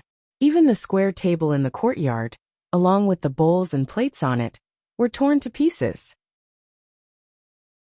The green tiles on the roof of the entire house cracked into tiny pieces, and the house began to groan, as if it couldn't bear the weight. Amidst the terrifying sounds of thunder, wind, rain, and roaring, Ling Kongzi picked up the brush and wrote 3 words on the book of Luo. Calm wind wave. As soon as the words were formed, the entire world suddenly became quiet. Wind, rain, and thunder all disappeared without a trace in an instant. It was as if a pair of invisible giant hands had replaced the stormy sky with a silent film of bright moons and glittering stars in the blink of an eye. A moment ago, there was still the deafening roar and the bone-chilling wind and rain. But now, the clouds and rain had stopped, and the night sky was clear, as if everything that had happened before was just an illusion. And Long Sun, who was originally roaring and diving down, suddenly lost the clouds and rain, and instantly turned back into a man in human form. He fell from 100 meters in the sky with a bang. As he fell, the soil and stones in the courtyard were scattered, and a 2-foot-deep pit was immediately formed. This pit was close to Li Yunqin and Ling Kongzi, but this Daotong cultivator was not anxious, and he didn't even move half a step back. After the loud bang subsided, the 9th young master, who had turned back into human form, climbed up from the ground angrily and said softly, "Give me the translucent jade scroll. Maybe you can become the guardian beast of the mountain." At this moment, the sound of people could be heard. The crying of children, the screaming of women, the crowing of chickens, and the barking of dogs. All of these suddenly broke out at this moment. Among the hundreds of thousands of people in the city of Wei, more than one person had seen the unusual phenomenon of the tornado, wrapped with thunder and lightning. If there were brave and sharp-eyed people, they could even see the vague dragon body in the clouds. Such a strong wind and heavy rain could be considered a natural disaster. Some of the houses in the city were in ruins, and they had already collapsed tonight. And the houses near the Dragon King Temple, because of Long Sun's attack just now, even the houses covered with green tiles could not withstand it, and were on the verge of collapse. So people knew it was the Dragon King who was angry. That Shinryu had appeared, and it was in the direction of the Dragon King Temple. The people near the Dragon King Temple were running away in panic. Who cared about the appearance of the Dragon King? They had to save their lives first. And those who were trembling in fear suddenly saw the clouds and rain in the sky suddenly stopped, as if it was a nightmare, and they were surprised. In this life, who could see Shinryu? Since the clouds and rain had stopped, why not hurry to the Dragon King Temple and see if there would be a dragon scale or beard left by the Dragon King? At least, they could get some dragon energy. So people gradually gathered their courage and walked towards the Dragon King Temple. At first, there were only a few, and then there were groups of 3 to 5. After a quarter of an hour, there were already people gathering. It was said that the divine dragon had appeared in the Dragon King Temple and was going to pick up the beard and dragon scale. Such noise very quickly came from all directions. At this time the dragon's son, who was no longer in the wind and rain, was already standing in the courtyard. He glared at Ling Kongzi, and his eyes turned from black to light yellow, and his thin pupils indicated that he was in a state of extreme rage. He opened his mouth angrily, and revealed 2 rows of extremely sharp teeth. Do you know that I am Chiwen? My father is the ruler of all the demons in the world, the only divine dragon in the world. You are courting death. After saying this, he waved his sleeve, and was about to rise from the clouds and rise to the sky. But this time, Li Yunxin saw some faint dragon scales suddenly appear under his white robe, but soon disappeared like a phantom. A few clouds of water vapor appeared around the 9th young master, but disappeared in a flash, like the white fog of winter. This time, he didn't fly away from the clouds. His feet were still firmly on the ground.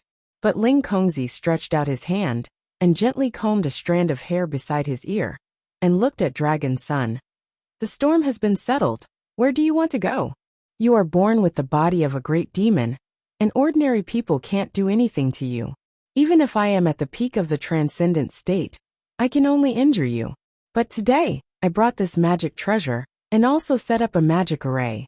I have cut off your fate with this world, and your mana is isolated outside the city walls of Wei, and you can't use it. Can you feel it? If it wasn't for the fear of endangering the lives of all the people in the city, I could have turned you into a rain of blood when you were in the sky, and you would not be noisy here. Give me the jade scroll. Maybe you can become the guardian beast. Hearing these words from Ling Kongzi, the originally angry 9th young master suddenly laughed sinisterly. He didn't try to fly, but put his hands behind his back, and stared at the scroll in front of Ling Kongzi. Magic treasure? What magic treasure? Li Yunxin recognized this look. That night when he took the translucent jade scroll from him, he had the same look.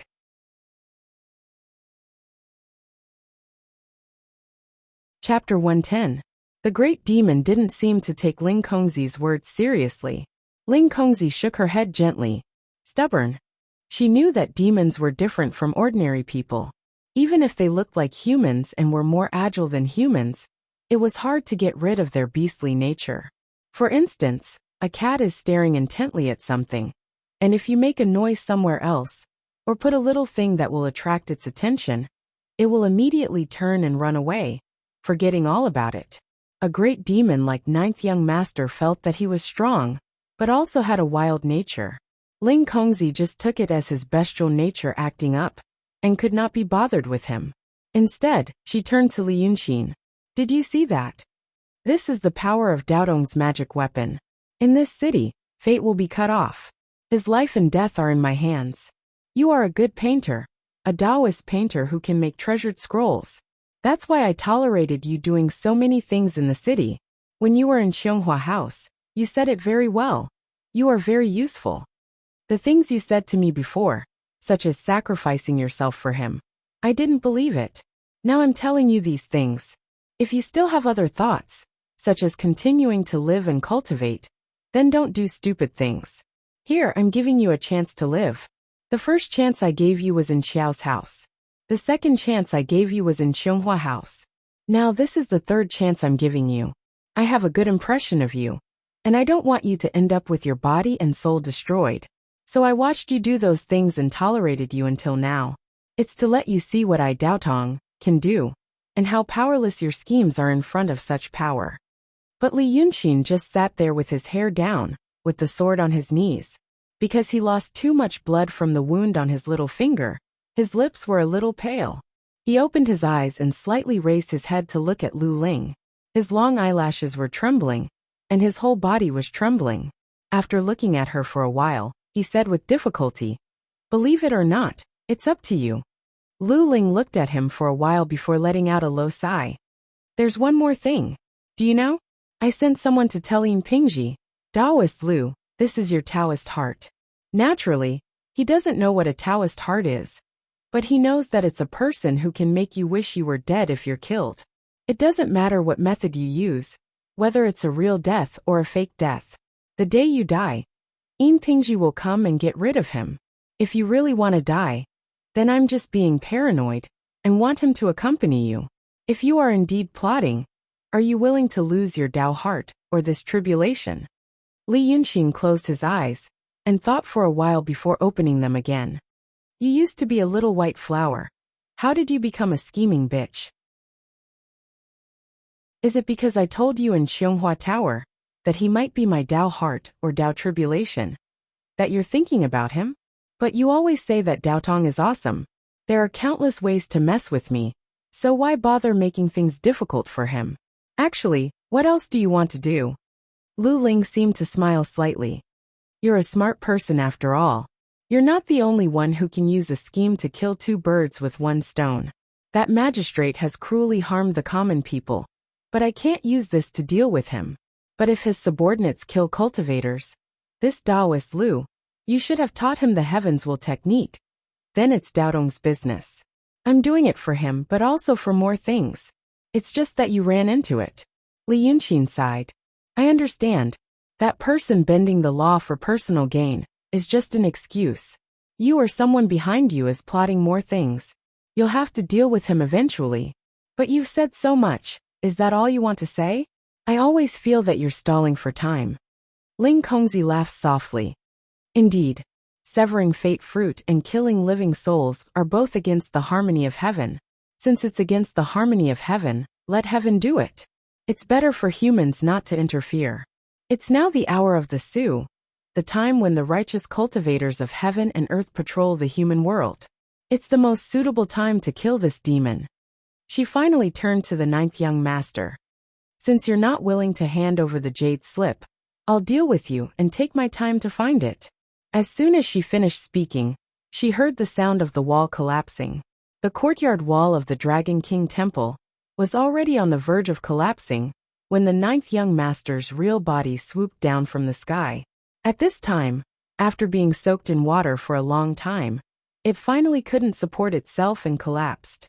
Because it was the night after the rain, there wasn't too much smoke and dust, although only a long strip of the west wall beside the door collapsed.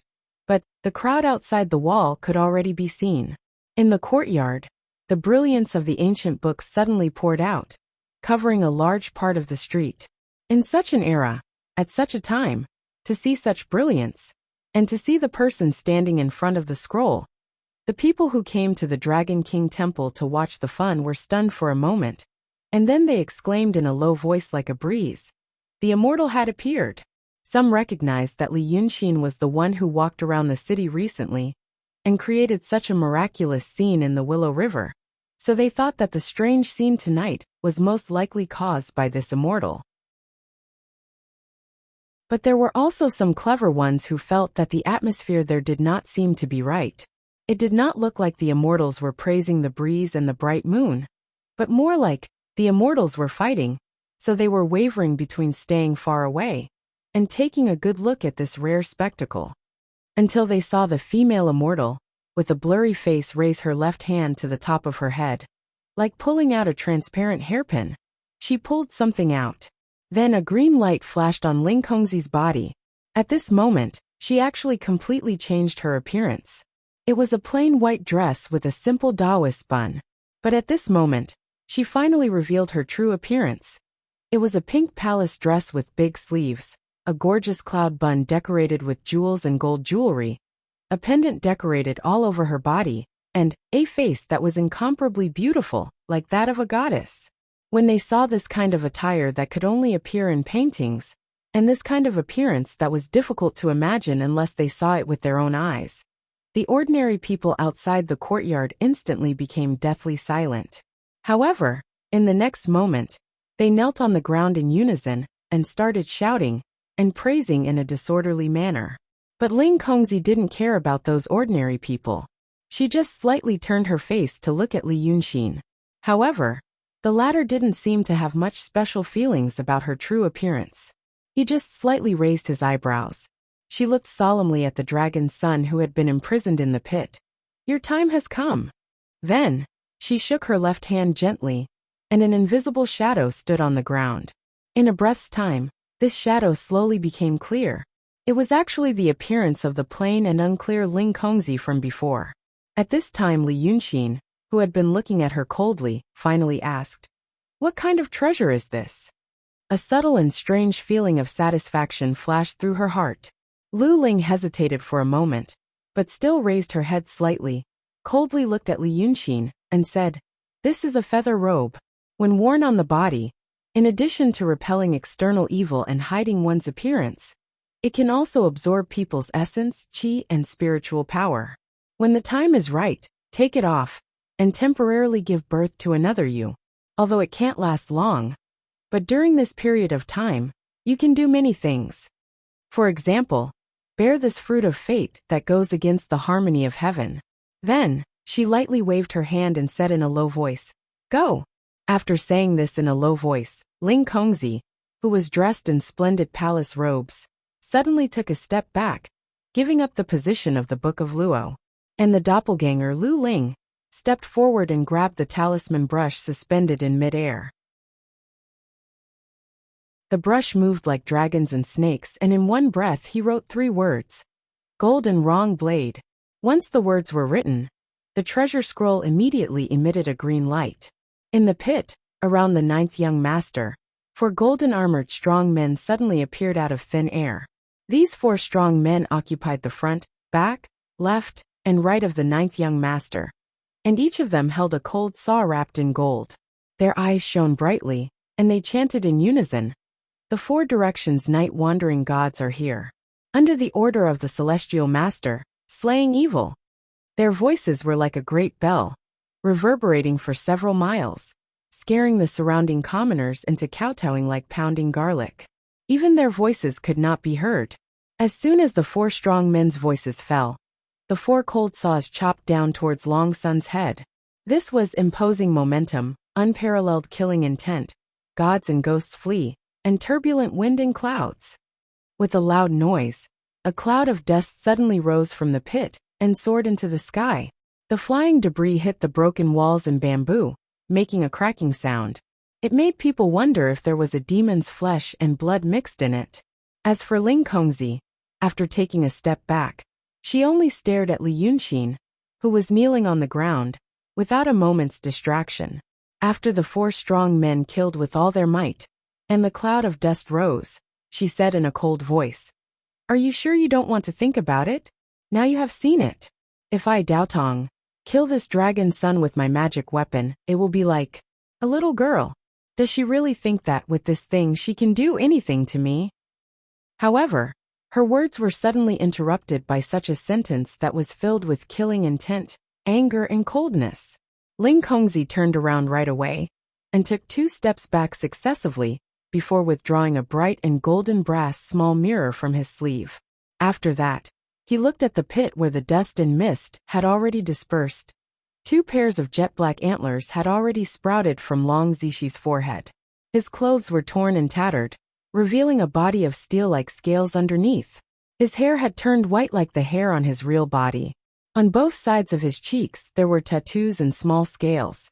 He opened his big mouth, which was full of shining sharp teeth, and let out a roar that sounded like billions of male beasts roaring at the moon.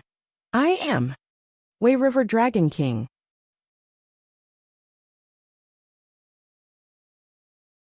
Chapter 111. Before this furious roar, which pierced through the clouds and shook the 9 heavens, could stop, 9th young master's body swayed, and he grew in the wind. What a good dragon son! In just one breath, he became a demon with a height of more than 10 feet, eyes as big as copper bells, and a mouth as big as a blood basin. This fiend celestial, who was twice as tall as Lu Ling, had bulging muscles, and was covered in dark green scales that were as sharp as blades. Although his eyebrows were long and slender, and when he closed his mouth, there was a pair of huge coral antlers on his forehead.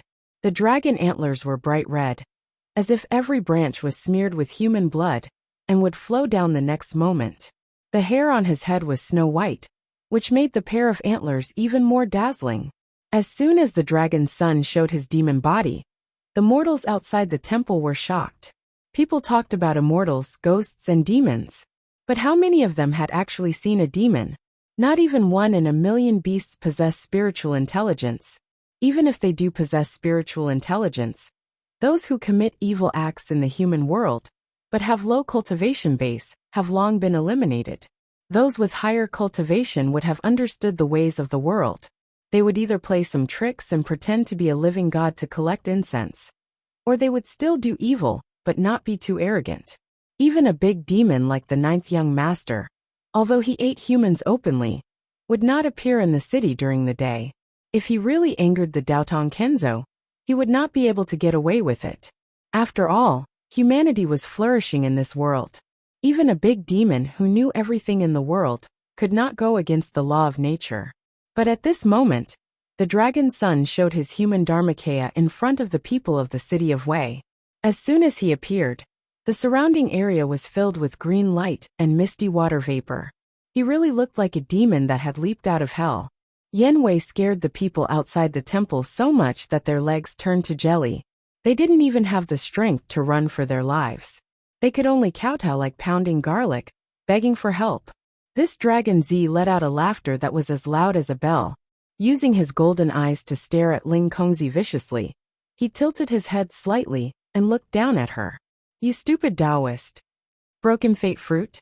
There are millions and millions of demons in the world. You can go and break anyone's karma. But you have to break my karma. Didn't anyone teach you that I, the dragons, do not belong to the 3 realms and 5 elements? This king has no fate in this world to begin with. At this point he suddenly frowned. Noisy. With a wave of his hand, a wave of divine power grabbed a crying child from the crowd, and the child landed in his palm.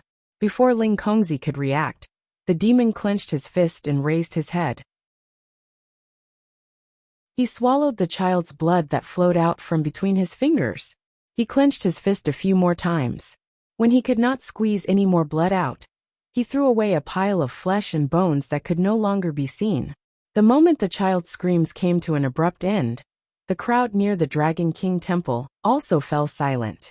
The 9th young master looked at them with his demonic eyes and said, If you keep talking, don't annoy me. I'll eat them all. No one dared to make a sound after the thunderous roar. Even if there were some ignorant children crying, their mouths would be tightly covered. Some of them recovered from the fright and found a gap in the crowd to sneak out. On the other hand, even more commoners that didn't have much knowledge and were cowardly were like lambs that were terrified to the point of being slaughtered, and they lay on the ground while shivering while using their gazes to look at the peerlessly gorgeous Ling Kongzi. The 9th young master looked at Ling Kongzi and smiled cruelly. You stupid Taoist. You can't even protect yourself. And you want to stand up for them? However, Ling Kongzi had already calmed down with the bronze mirror in her hand. She pulled out a white jade hairpin with phoenix wings, inlaid with gold from the hairpins on her head. She snorted. I don't have the mood to stand up for these mortals. But you can't protect yourself? You really don't know the power of my Taoist magic weapon. Then, she hit the bronze mirror with the white jade hairpin. The sound of metal and stone colliding could be heard. It was like celestial music from the 9 heavens. The lingering sound lingered in everyone's ears. Ling Kongzi, who was originally standing in front of the Book of Luo, suddenly became like a marionette, and his 4 limbs suddenly trembled. Ling Kongzi hit the mirror a second time. An illusory figure suddenly separated from the puppet and began to dance with joy. She quickly hit the mirror 4 times. Then, 5 clones appeared in front of the scroll. As soon as the 5 avatars appeared, they joined hands and started writing on the scroll. The Book of Luo shone brightly again. It even forced back the fierce aura of the 9th young master's avatar. Ling Kongzi's footsteps moved once more, and he wrote 6 talisman markings in the sky. Suddenly, the front of the Book of Luo shone brightly again. She seemed to have set up several strong restrictions to prevent Long Sun from rushing to the front of the scroll. But in the next moment, Long Sun rushed to the front of the Book of Luo. His huge, towering body moved, stirring up a whirlwind on the ground. The golden restrictions that Ling Kongzi had just set up shattered into pieces like paper, and they only left behind numerous glowing halos in the sky. No matter what kind of restriction it was, it couldn't hurt Long Sun at all. It couldn't stop him at all. He strode over to arrive before the treasure scroll with 3 steps before grabbing out with his hand and he grabbed the treasure scroll along with Ling Kongzi's feather-clothed clone in his palm. He used some kind of magical power. When he opened it again, it was gone. The dragon's son laughed out loud, causing the gravel on the ground to tremble slightly. Stupid Taoist. You know that I like shiny treasures, so you came to give me a treasure. If you were hiding in the city, you might be able to harm me with your Taoist techniques. But now, you've sent yourself to me. I don't have any fate. Why would I be afraid of your techniques? Stupid Taoist. How do you think I'm able to dominate the world? The ninth young master leaned forward and stared at Lu Ling. He raised his voice. You deserve to die. As soon as he finished speaking, the fiend god had already moved forward ferociously, and his fist smashed towards Ling Kongzi. Like a mountain crashing down, this punch tore through the air, stirring up ripples that swept away a large area of water on the ground in an instant. Ling Kongzi could only dodge when facing a strike like this. She shouted in a low voice. The ornaments on her body emitted a dazzling light. They supported her and moved her a step to the side. Long Sun punched the ground. With a loud bang, the wall on the other side that hadn't collapsed also came crashing down. The raging wind, the arrow-like water currents, and the scattered debris, all of them bombarded Li Yunxin's body, almost knocking him down. When he once again strenuously propped himself up, Long Zi and Ling Kongzi were already fighting each other. Although cultivators tempered their bodies, they weren't as strong as demons in the end. It was originally impossible for this Ling Kongzi to be evenly matched with this dragon. But she had a lot of magic treasures on her. Magic treasures were called magic treasures because they were rare and precious. But Li Yunxin realized that Ling Kongzi seemed to be. Every piece of clothing and ornament was a magic treasure. No wonder. She wore the feather clothes to cover her face. But she only fought with the demon in the Dragon King temple. She dodged left and right, but she couldn't get out of this place. Li Yunxin realized that she was plotting something, but he didn't care. Right now, he was right amidst the strong gales that the two of them were exchanging blows with each other. Ling Kongzi was fighting Long Zi with a thin sword, and no matter if it was the wind from the sword or the wind from the fist, so long as a little bit of it touched him, his body would be destroyed. So he stood up with difficulty. Carrying the sword, he walked along the wall, to the front of the crowd.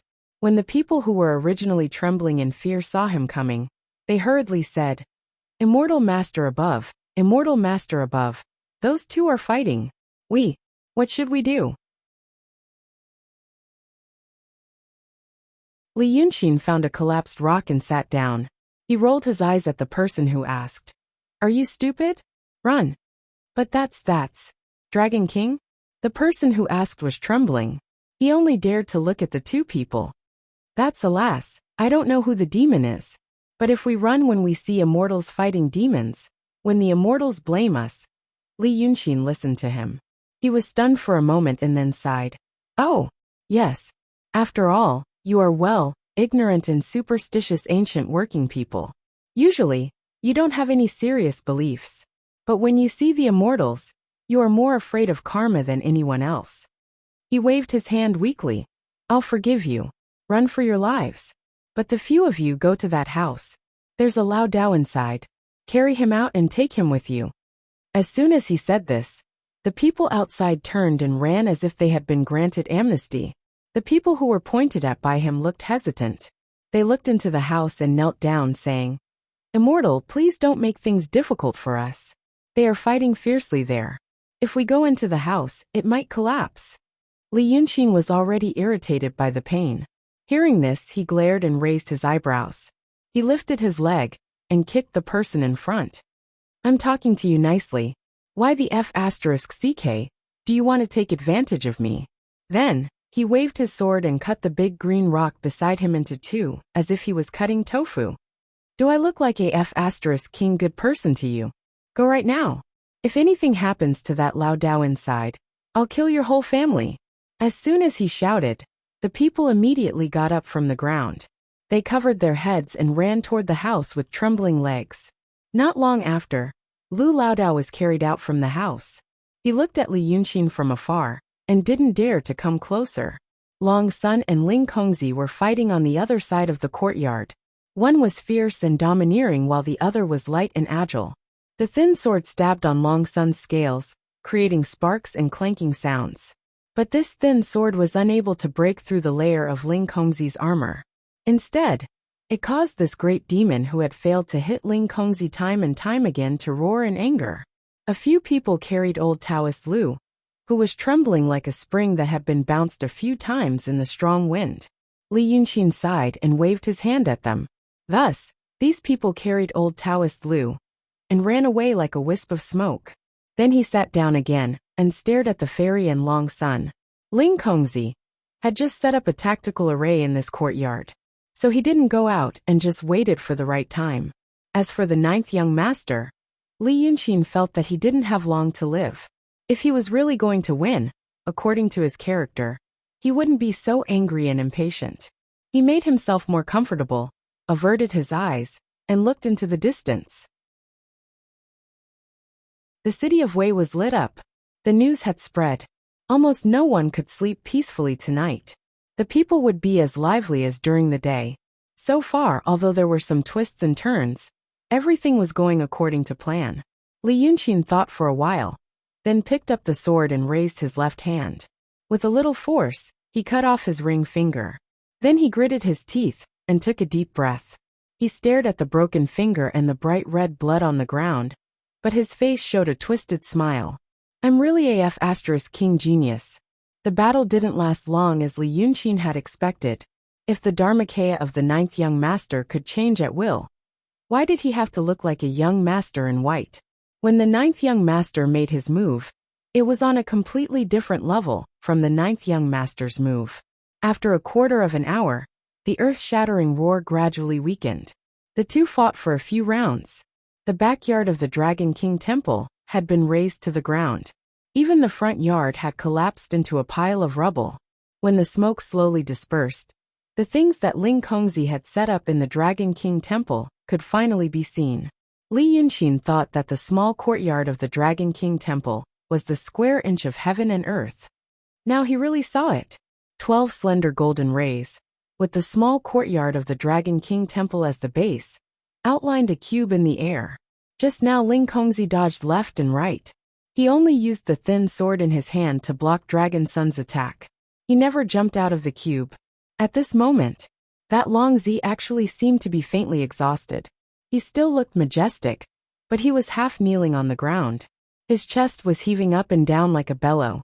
He propped himself up with 2 arms and stared at the female Taoist with a pair of golden eyes. The thin sword in Ling Kongzi's hand was broken. She stood high on the only thin bamboo that had not been broken by the strong wind. She looked at the broken sword and threw it at Dragon Sun. Dragon Sun did not dodge. He let the short sword spin and slash his face. 3 thin scales were struck off. Ah, Li Yunxin said softly. It turned out that his Dharmakaya was not innately strong and could break all prohibitions. Without magic power, it would still be weak. He noted this point down as well. This treasure is called core. Ling Kongzi spoke in a calm and composed manner, and he combed the hair on his temples. The night wind blew her hair to the side of her mouth, making her look beautiful. If you use a little bit of strength in the square inch, it will drain you twice as much strength. If an ordinary person entered this place, he would probably collapse after a few steps. If a perfected master entered this place and attacked with all his strength, he could only last for a quarter of an hour. You actually managed to hold on for so long. You are a natural demon after all. Now that your Dharmakaya is broken, hand over the Book of Luo, the feather robe, and the bright jade room, and I will. She paused for a moment. It seemed that she had used up too much energy, and her brain was not as agile. She wanted to kill him, so what else could she do? Ling Kongzi's face darkened. After a moment of silence, she said, Fine. You're a demon. You won't change. I'll get rid of you first, then I'll look for more. After saying this, she turned her head slightly to look at Li Yunxin. The ninth young master also turned his head and stared at him. Since the first time they met, this demon had never been so embarrassed. He stared at Li Yunxin with a pair of golden eyes, gritted his teeth, and breathed out white mist from his nostrils. He just stared at him. Li Yunqing could only sigh when he was stared at by two people at the same time. He spread his hands and tilted his head. What do you think? The pupils of the white-haired ferocious beast became even thinner in the night. He suddenly turned his head to look at Ling Kongzi, then at Li Yunqing. Finally, he exerted strength in his arms and stood up shakily. You lied to me. Li Yunqing shrugged. Yes. Long Zi's eyes suddenly widened, and he took a step forward, as if he was about to collapse. He had to stop. More steam came out of his nostrils and mouth. Why? Li Yunqing was silent for a while and slightly frowned. Why? It's very embarrassing. Friend, why do you ask? You always hit me. You hit me twice. And you always want to eat me. You make me feel uncomfortable. You also took the translucent jade scroll. You know, I really like that thing. And you also ate Inshuero. If you did one less thing, I would think about whether I should really kill you or not. Li Yunqing looked straight into Long Sun's eyes. I hate people who kill girls the most. Girls are such adorable creatures. The ninth young master glared at Li Yunqing with a pair of glistening yellow eyes. His body was covered with dark green scales. He stared at Li Yunqing for a while before he suddenly shouted furiously. What translucent jade slip? Are you talking about that little thing? I only wanted to take something from you, so I gave you an armor. That armor is this young master's. Rebel. My scale. My reverse scale. That woman. If you say so, I won't eat her. I also didn't eat that Lao Dao.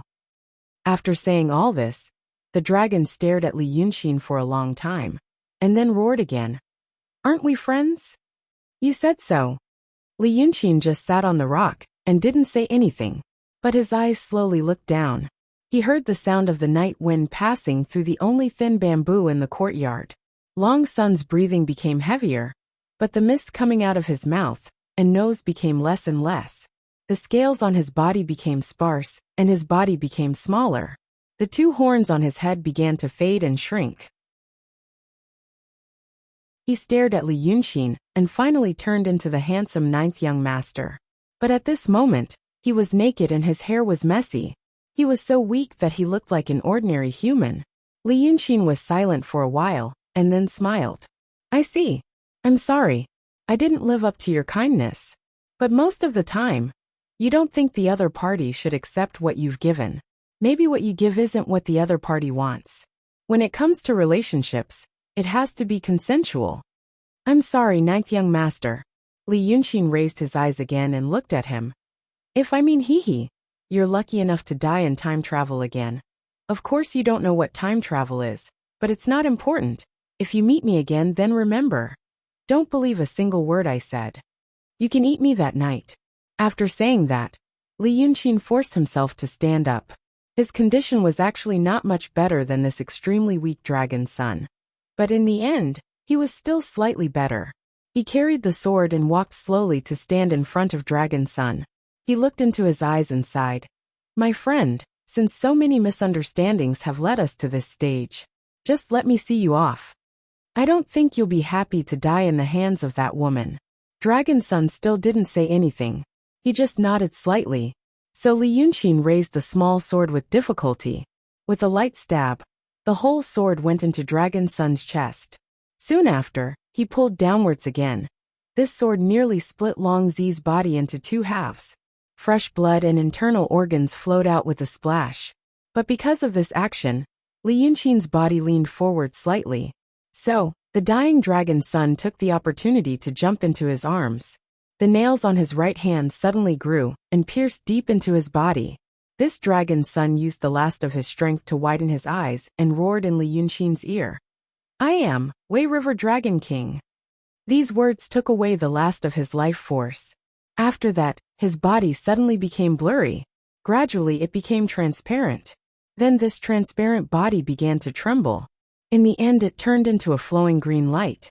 Losing her support, Li Yunqing knelt on the ground with a thud. 5 terrible holes appeared on his back. It had pierced through his body. If it wasn't for the strong physique of a cultivator, he would have died.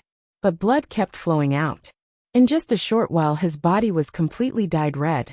The loss of blood brought about a strong dizziness and an irresistible sleepiness. In such tiredness, He leaned on the sword and stared at the place where the ninth young master's body disappeared. He was silent for a while. He doesn't seem to be as bad as you think. Ling Kongzi floated down from the bamboo and looked worriedly at the wound on Li Yunxin's back. But an animal is an animal. Even if I die, I want you to be buried with me. Li Yunxin coughed up a few mouthfuls of blood. He tried a few times before he could speak. Your words don't make sense. At least when I saw him, I knew he was a dangerous guy. Some people look kind, but are actually very scary. Ling Kongzi took a step back and looked at Li Yunxin with a frown. What do you mean? Li Yunxin raised his head and smiled weakly. Are you afraid of me? The gorgeous priestess looked at him for a while and shook her head slightly. Logically, you shouldn't be alive. But you. She subconsciously looked at the place where the ninth young master's body disappeared. You are indeed scary. But his corpse. What was going on? Even his soul dissipated along with it? Li Yunxin raised his head and looked into the distance. He quickly looked away and handed the thin sword in his hand to Ling Kongzi. If you are afraid of me, then kill me. Ling Kongzi was still frowning. He even took a step back and didn't take it, because she realized that from a certain point of view, it was Li Yunxin's plan to get her to help him kill Dragon Sun. She was at the peak of transcendent state, and Dragon Sun was a rare and powerful monster. But it seemed that they were both used by him. You are afraid, beauty. Li Yunxin looked at her. The problem is that I am already like this. What are you afraid of? Ling Kongzi was still looking at him. Therefore, Li Yunxin sighed and tried to stab the sword in her hand into her chest. But he managed to stand up. But he couldn't stab it anymore. He could only look at Ling Kongzi for help. He spat out a few mouthfuls of blood and said, It really hurts, my friend. After watching for a while, when he finally couldn't stand it anymore and was about to close his eyes, Ling Kongzi sighed heavily. He stepped forward and pressed his palm on the hilt of the sword. The snow-white sword pierced into Li Yunxin's chest without any resistance. He breathed out his last breath and closed his eyes as if he was relieved. Ling Kongzi brushed his left hand over his eyes, and he saw a soul standing up from his corpse in a daze. Without any hesitation, he used the small mirror in his sleeve to strike the soul. There was a deep sigh that sounded like a gentle breeze. Li Yunxin's soul disappeared without a trace. Ling Kongzi held the small sword and stood there for a while. Then he said in a low voice, That's it? But then he heard the sound of a copper bell. In the night and the night wind, there was only one sound. It appeared out of nowhere. She held the sword warily and turned to look at the street outside the courtyard. A young girl with her hair tied loosely behind her head was riding a black donkey. She was staring at the sword in her hand. And Li Yunxin's body.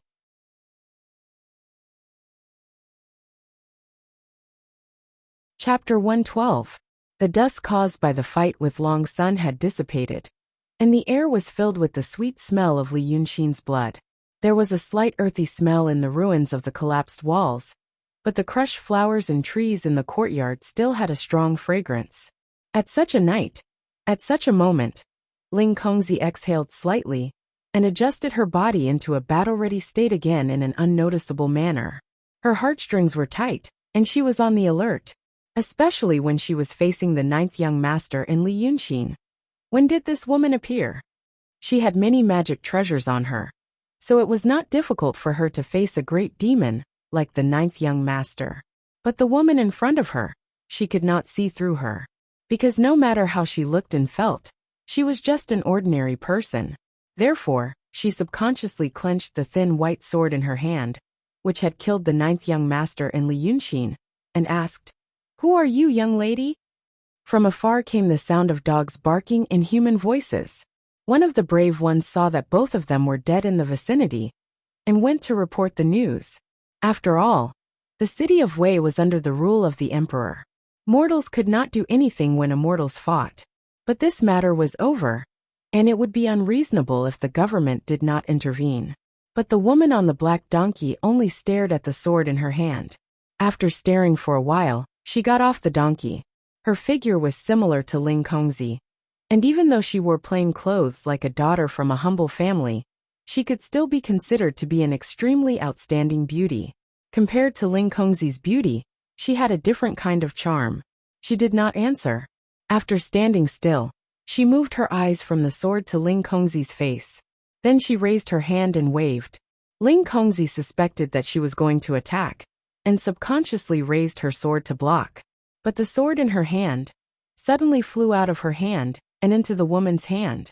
She was a peak-stage transcendent state overlord, and her physical strength was beyond the imagination of mortals.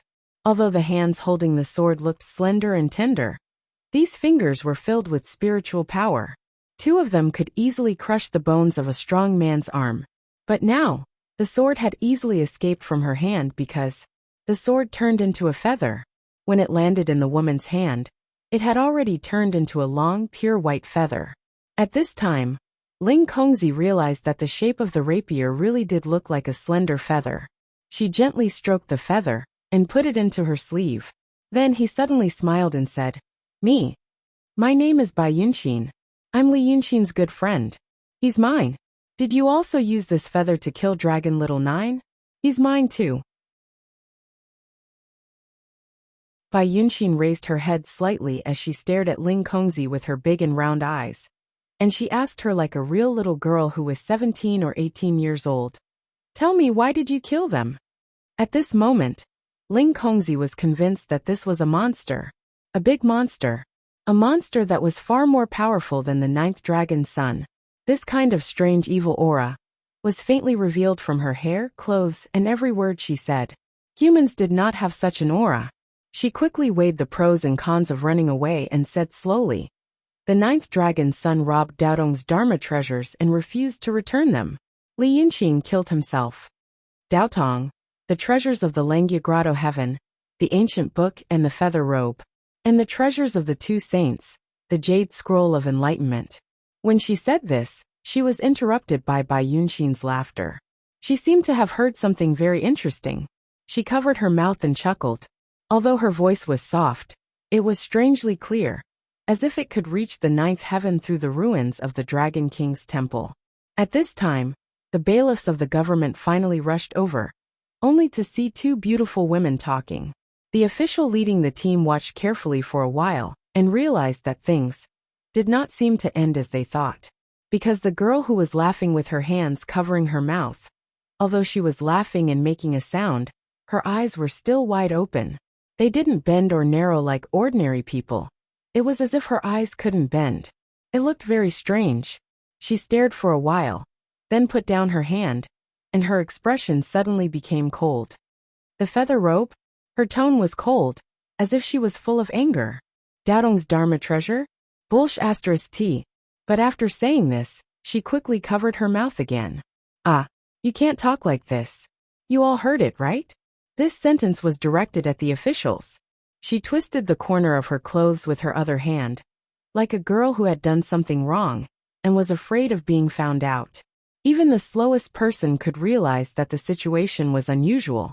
The official leading the team subconsciously pressed the short knife at his waist, and took a step back. You must have heard it. Bai Yunxin frowned. Trouble. As soon as she finished speaking, she casually swung her arm. A large feather-like shadow appeared along with her arm, and quickly expanded. Before the official could finish his words, he stopped talking. After a breath, the upper bodies of him and the 20 or 30 people behind him all slid down, revealing a very smooth and clean cut. Before the broken bodies fell to the ground, the row of houses behind them began to collapse with a rumble, and a large amount of smoke rose. The rumbling sound of the house collapsing could be heard for a few miles. When the smoke finally dispersed, Ling Kongzi realized, Bai Yunxin's casual attack just now destroyed half of the Taoshi Road. This was definitely not a top predator among the demons that she, who was at the peak of the transcendent state, could deal with. Even if she gave up all her magic weapons, she might not be able to escape unscathed. Bai Yunxin stared at Ling Kongzi again, and showed her small white teeth. Give me the feather clothes. Give me the ninth one. Give me the soul food. As soon as the high-pitched voice came out, Lu Ling did not hesitate at all. She rushed to the sky and flew straight to the north.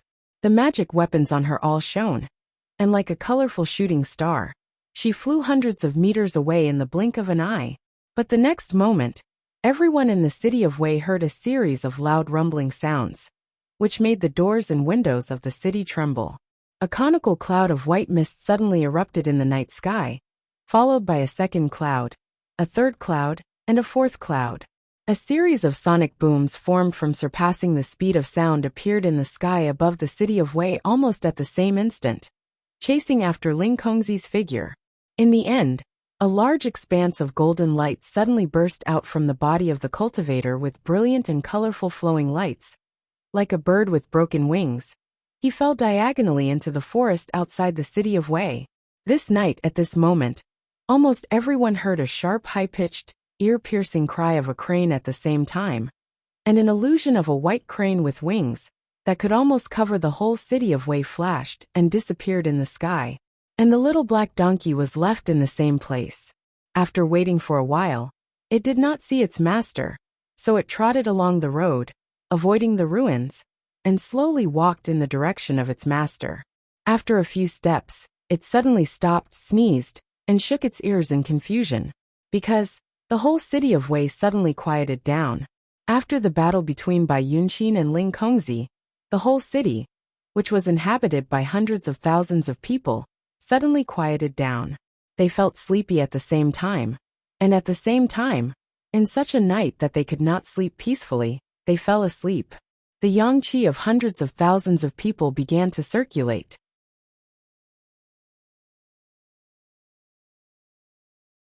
Chapter 113.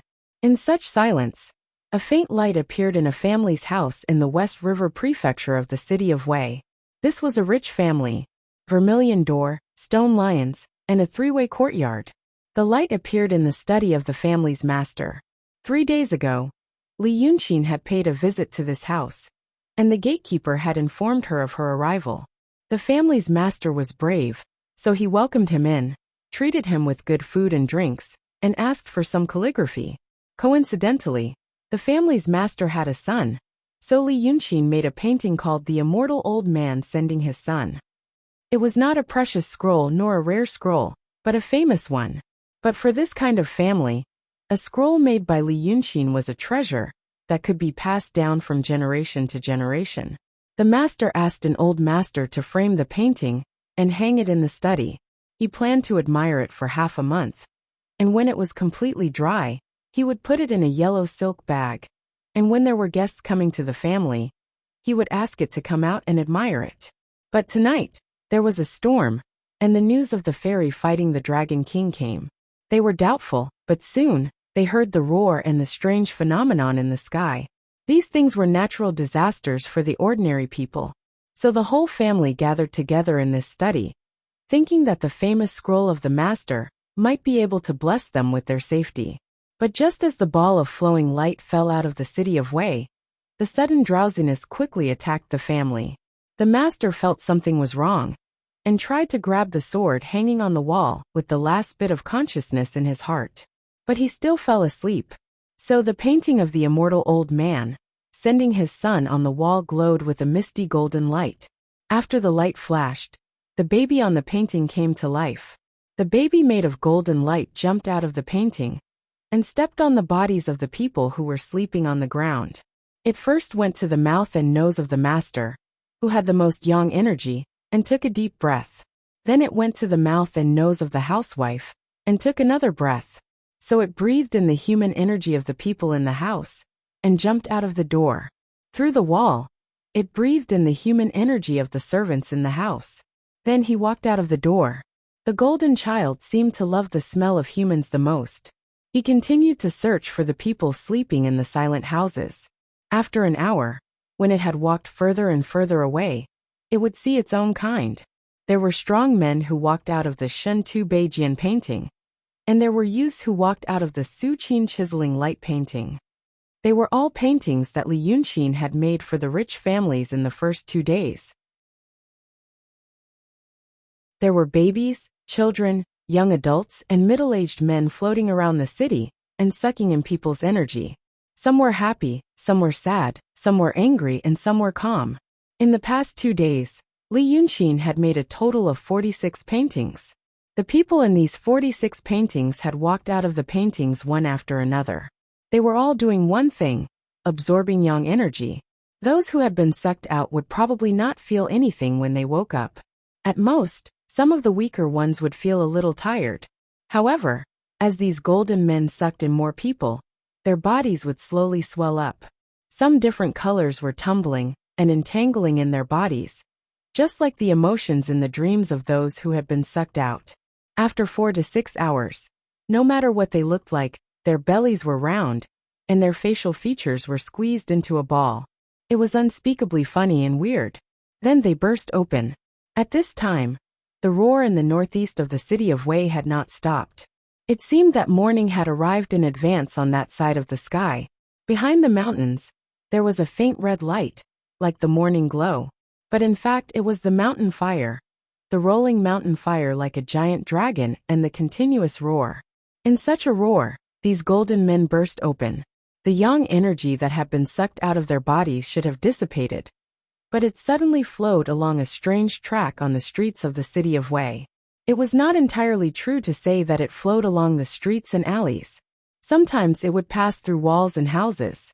But the yang energy that had been sucked out was like the first bowl of water in an old-fashioned well. With this bowl of water, the water in the well could be continuously drawn out. The yang energy that contained all kinds of emotions flowed on the streets and gradually converged into a stream.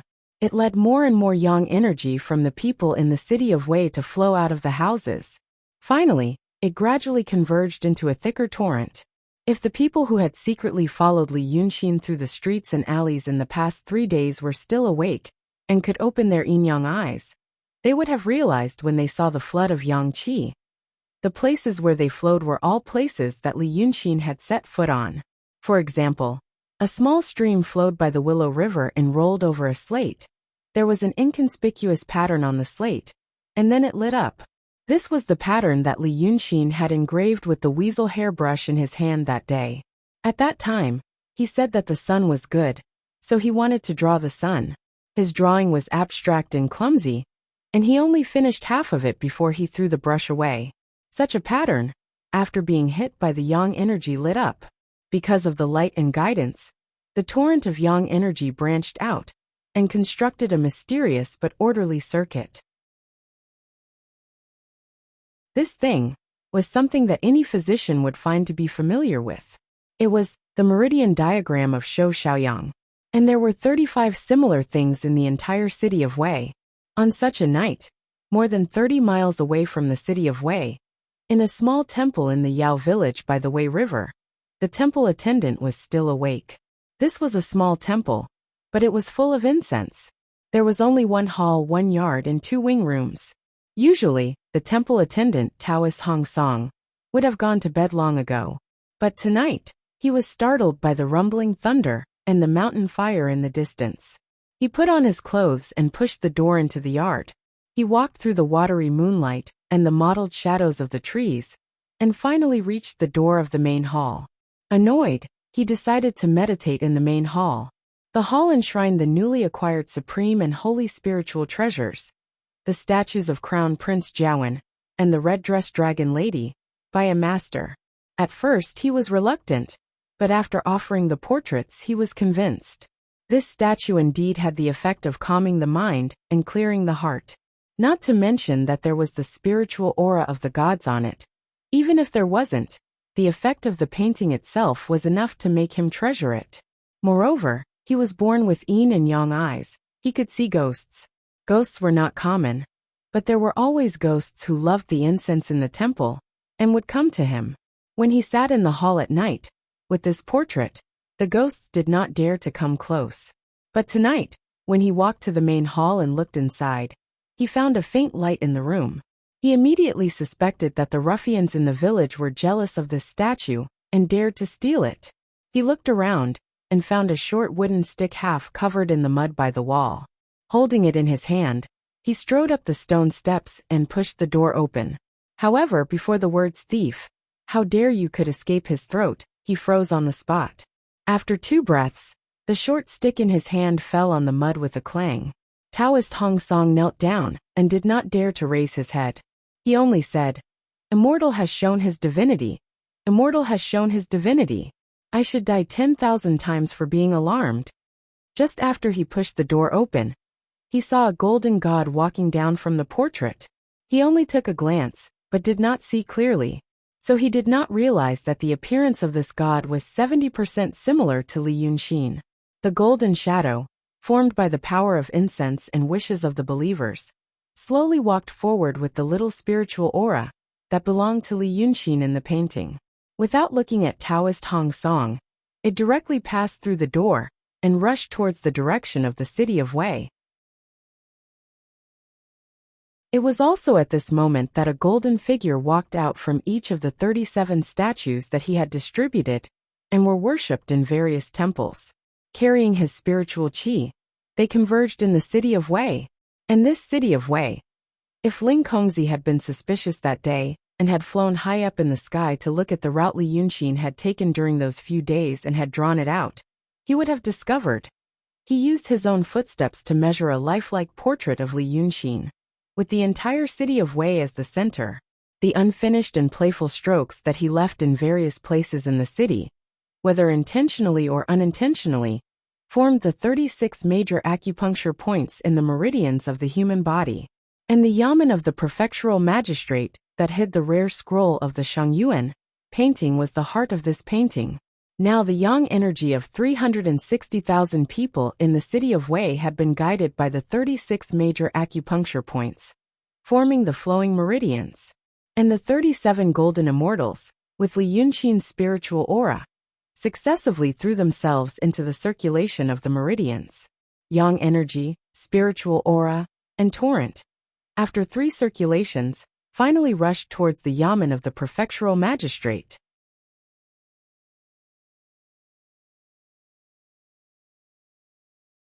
Chapter 114. The office of the magistrate of the city of Wei had a history of 443 years. It used to be the Jiangyi prefecture of the previous dynasty, which was in charge of the crimes and robberies in the capital. After the current dynasty conquered the city of Wei and established the government office, the administrative center of the city was still here. This government office had ruled the city of Wei for more than 300 years, and had long become the most important part of the city's feng shui. Without this government office, the yang qi and human flow of the entire city of Wei would not be smooth. Thieves and robbers would be everywhere, lawsuits would not be filed, and the people would not be able to live. Therefore, in the feng shui of the city of Wei, besides the power of suppression, there was also the power of vitality. The yang qi that formed the exquisite circulation of meridians rolled over, and 36 of the 37 golden immortals had already thrown themselves into the 36 major acupoints, becoming the acupoint guards. Only one immortal stood on the waves of the torrent, and was surrounded all the way to the front of the government office. What a good immortal! He looked 70% like Li Yunxin, and his face was as calm as water. He wore a golden armor, and was surrounded by colorful lights, like a real immortal, shining with golden light. Yang qi surrounded him, accompanied by the sounds of laughter and crying. It was like a group of demons dancing wildly, like guards wielding weapons protecting him. Although he was at the door, he could not enter, because the door of the government office suddenly opened, and out walked a general, who was more than 10 feet tall, and was wearing a golden armor. Beside the general, there were hundreds of guards with bows and swords, approaching Li Yunxin and shouted, "Who are you, breaking into the government office at night?" Li Yunxin did not speak, but the dancing demons around him had all turned into the appearance of the people of the city of Wei. The voices of thousands of men, women, old and young converged, and shouted in unison, "I came with the yang qi of 300,000 people in the city of Wei. Today, I will use the government office to suppress my spirit, become a true god, and rebuild my Dharmakaya. How dare you stop me?" But the general only said, "As the general of the government office of the city of Wei, I was born because of the feng shui of the city of Wei, and I guard the capital of the city of Wei against external evil. Why can't I stop you?" The thousands of illusions around Li Yunxin shouted, "As the commanding general of the city of Wei, do you know that you are guarding the people, humanity and fate of this city, not a mansion, A government office or a person? If the city of Wei doesn't exist, the people don't exist, and the fate of humanity doesn't exist, then what's the point of having you as the governor and the general? Where did you get the power of the capital and the power of the emperor? It was the billions of people in the world who gave you their power and fate to protect the people of this city. Now you're standing in front of my 300,000 people's fate. Is your Dharmakaya foundation still there? As soon as he said this, the divine light around the golden-armored general suddenly dimmed, and the personal guards beside him fell silent. A moment later, the great general silently moved to the side. The personal guards around him scattered. All of them went into hiding. However, the door of the magistrate's office was still tightly shut. Even the Dharmakaya formed by his spiritual power and yang qi could not penetrate the solemn and imposing aura outside the door. Li Yunxin shouted, "Where are the beggars? May you live forever." After shouting like this 3 times, there was finally some change in the magistrate's office. In the magistrate's study, the old man on the Shangyuan painting heard the shout and moved. At the first sound, he stretched his muscles and bones. At the second sound, his body suddenly expanded and he walked out of the painting. At the third sound, he seemed to wake up from a dream. He turned around on the spot and suddenly opened his eyes wide. He only said, "The immortals promise me, the immortals promise me." Then the man in the painting ran straight to the gate of the magistrate's office. Although it was an illusion, just like the green armored swordsman that Li Yunxin painted to kill, it could also be touched. He reached out his hand and pushed the door open. As soon as he saw Li Yunxin, he kneeled on the ground and said, "The immortals promise me immortality." Li Yunxin walked straight into the mansion with his head held high and said, "I will reward you in the future." Then he passed through the front yard and entered the hall of the magistrate's office. After a brief inspection, he walked to the official chair behind the hall. He sat down. At this moment, the golden light, the human figure, and the laughter and crying that surrounded him suddenly disappeared. Like a cloud, they were all absorbed into his body in an instant. And the illusion of the Lord of Immortals also gradually turned from a transparent light shadow to a real light flow. This light flow flowed in his body for a while, and finally condensed into a real substance. So this newly born Li Yunxin, who looked no different from when he was alive, slowly picked up the gavel on the table and slammed it on the table. With this sound, all the yang qi in the city of Wei rushed into his body. With the prestige of the magistrate's office accumulated for 400 years, his spirit finally settled down. The portrait of Li Yunxin, which was made up of all the streets and alleys in the city of Wei, trembled violently at this moment because of the sound of his heart. It affected the vital energy of 300,000 people. So, the people woke up. Li Yunxin sat alone in the dark and spacious hall.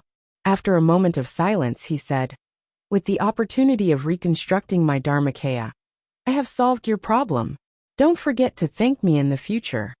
A big ghost with a face like melon skin bowed into the hall and said in a muffled voice, "Why do you say so? I am the Lord, how can I go back on my words?" Li Yunxin pointed at the ghost of the old beggar, who had been waiting outside the door. "You are the same kind. I promised him immortality. Since this is the case, I can't let him be a lonely ghost. My Dharmakaya has just been formed, and has not returned to the position of the dragon sun. I need a few days to cultivate and accumulate mana. Since you have recovered your previous memory, I will give it to you for now. When you have done that thing in the future, you can make him the god of earth and mountain. Then it will not be a waste of his relationship with me. Is this okay?" The big ghost's voice was like a bell. "Of course. You can rest assured." Li Yunxin got up and walked down the hall. "Then go quickly. Don't delay your business. I have my own business to do." After saying this, he went straight out of the door. There was still one last thing to do. People were alive because of the yang qi. The circulation of qi in the meridians of the human body gave birth to the yang qi. Therefore, people could walk and jump. They could even refine the yang qi into spiritual qi. This was a cultivator. He used the city of Wei as a painting scroll, and spent 3 days to paint the city with his spirit. This was to prepare for death. When a person died, his body would be destroyed and his spirit would become a ghost. Even if he cultivated as a ghost again, he would be like the big ghost, always muddle-headed. Moreover, he knew that Lu Ling would never let his ghost go. Therefore, in those 3 days, he had actually used the entire city of Wei to paint another version of himself. Coming back from the dead, seizing the fortune of yin and yang. He used the scrolls that were scattered in those days as a guide to draw out the 7 emotions and 6 desires of people, and the yang qi. They circulated in the painting, and actually formed the qi of the body. Then, he called back the spiritual qi clones that were filled with the wishes of the villagers. At this point, the body was complete. Then, he made the beggar who wanted immortality open the door of the government office. He slapped the gavel that had the merit of stabilizing the city. The heart of the new body started to beat. With the yang qi of 300,000 people in the city, and the wishes of countless villagers, he finally seized the fortune of heaven and earth, and forcibly reconstructed a dharmakaya for him. This was the method that White Impermanence told him that night. Knowing this method, he spent several days laying out the plan and finally succeeded. Right now he was like the green armored swordsman, painted by him. With his unparalleled understanding of his own details, qi, and the flow of spiritual qi in his body, he used the yang qi of 300,000 people as his brush and ink, and the big city as his painting scroll. He created a dharmakaya. But such a dharmakaya could not last long. The existence of everything in the world was predetermined. Right now, he was a character that was created out of thin air. He needed an empty. That was the empty of the dragon sun, or in other words, Godhead. The entire city of Wei had woken up. Everyone gradually realized that something extremely strange had happened tonight. They all fell asleep at the same time. But in the future, people would blame this matter on the gods and demons, or the Dragon King. Even after a long time, when the fear had disappeared, they would brag about this matter to outsiders. But tonight was still a little chaotic. They first woke up at home to see if their families were okay. Then, they dared to slowly walk out of the street, because in the northeast of the city of Wei, the rumbling and fire had not stopped. They didn't know that it was a cultivator at the peak of the transcendent state, who had many magic treasures, fighting against a powerful demon. But gradually, they realized that the place where the fire was located was actually very far away from the city of Wei. So of course they wanted to watch the show. That night, the streets were filled with a strange atmosphere. And in this lively atmosphere, a handsome man in white walked through the streets and alleys. Soon, he arrived at the Taoshi Road, which had collapsed halfway. Many people died here, not counting the officials who had been killed by Bai Yunxin. There were many people buried in the collapsed houses. But such a scene was not deserted at all, and there were more people than other places. Some were here to watch the show, some were here to help their families, some wanted to save people, and some wanted to take advantage of the chaos, to find some belongings of the dead. When Li Yunxin walked through the crowd toward the ruins of the Dragon King Temple, he saw a ground full of dead souls. The way they died was too horrible to look at, almost turned into minced meat. Standing on the ruins, they wandered back and forth. Occasionally, they would pounce on people, but they couldn't touch them. He ignored them, walked a few more steps, and saw the ruins of the Dragon King Temple. The small pond was filled with gravel, and a corpse was lying on the ground. A few idlers were rummaging through the ruins of the main building of the Dragon King Temple, but they didn't find anything. Li Yunxin walked to the corpse, and carefully looked at it with the help of the moonlight, and the light of the torches in the idlers' hands. After staring at it for a while, 2 idlers noticed him, and came over saying, "We haven't touched this corpse yet. It's not yours. Be sensible and leave." However, Li Yunxin ignored him, and continued to stare at the corpse. After looking for a while, he sighed sincerely in a low voice. The 2 idlers exchanged glances, and were about to beat him away. But hearing his words, they couldn't help but frown. "What did you say?" At this time Li Yunxin, who had been looking down at the face of the corpse, turned his neck 180 degrees, showing his snow-white teeth to the 2 idlers, and said softly, I mean really handsome. The two were stunned at first, because this face was exactly the same as the face of the corpse on the ground. Then they noticed the fact that this person originally had his back to them. But at this time, his body didn't move, but his face was facing them. A burst of numbness from their tailbone all the way to the top of their heads. The two were so scared that they didn't even make a sound, and turned around to run. But Li Yunxin reached out and grabbed one of them, knocking him unconscious on the ground. The idlers didn't know why the person suddenly ran away in the ruins with his hands and feet. But they only saw Li Yunxin knocking the other one unconscious. For a moment, they only knew that something had happened, but they couldn't decide whether to leave or not. After all, they didn't fight with the person who hit them. So they just stood and watched from a distance, and then made a decision. They saw the young man in white squatting down, groping the corpse on the ground for a while. Then, he exerted his strength, and pulled out a black soft armor from under the corpse's blood-stained clothes. The corpse moved because of his rough movement, its head tilted to one side, and its eyes opened, staring at the people not far away. Seeing them made his scalp tingle. He felt that the person who searched the corpse was a bit evil, and was about to leave. But he suddenly saw the person shake the software in his hand. It didn't change. The person thought for a while, and shook it a few more times. Finally, with a flash of green light, the soft armor disappeared. Seeing this scene, the people were shocked. They wanted very much to see how he had managed to get away with such a large object. Perhaps they were dazzled by the darkness of the night. They saw the person in white spread out his hand, and a dark, scale-like thing appeared in his hand. He breathed a sigh of relief, put the thing in his hand into his bosom, pressed it hard, and put it somewhere. Then he squatted down. The torch in the hand of the person who was knocked unconscious fell to the ground, and fell on a cluster of thin bamboos. Although it was the end of spring, the green bamboos, and the ground was muddy, but the torch was made of tung oil. In such a short time, the torch had ignited the thin bamboos. It was like a bonfire. They saw that the expression of the person in white was a little strange. It seemed that inside his body, under his skin, something was about to grow and break out, and he was trying hard to suppress it. He opened his mouth with some difficulty, but it seemed that he was afraid of dislocating his jaw, so he held it with his hand, and then pressed it back. Then, it seemed that from the gap between his fingers, a white curved knife popped out. But the bonfire was getting stronger, and there was some smoke, so it couldn't be seen clearly. He held the knife, and with the other hand, he grabbed the arm of the unconscious man, and made a cut. He cut off a piece of bloody flesh. This time the people saw it clearly.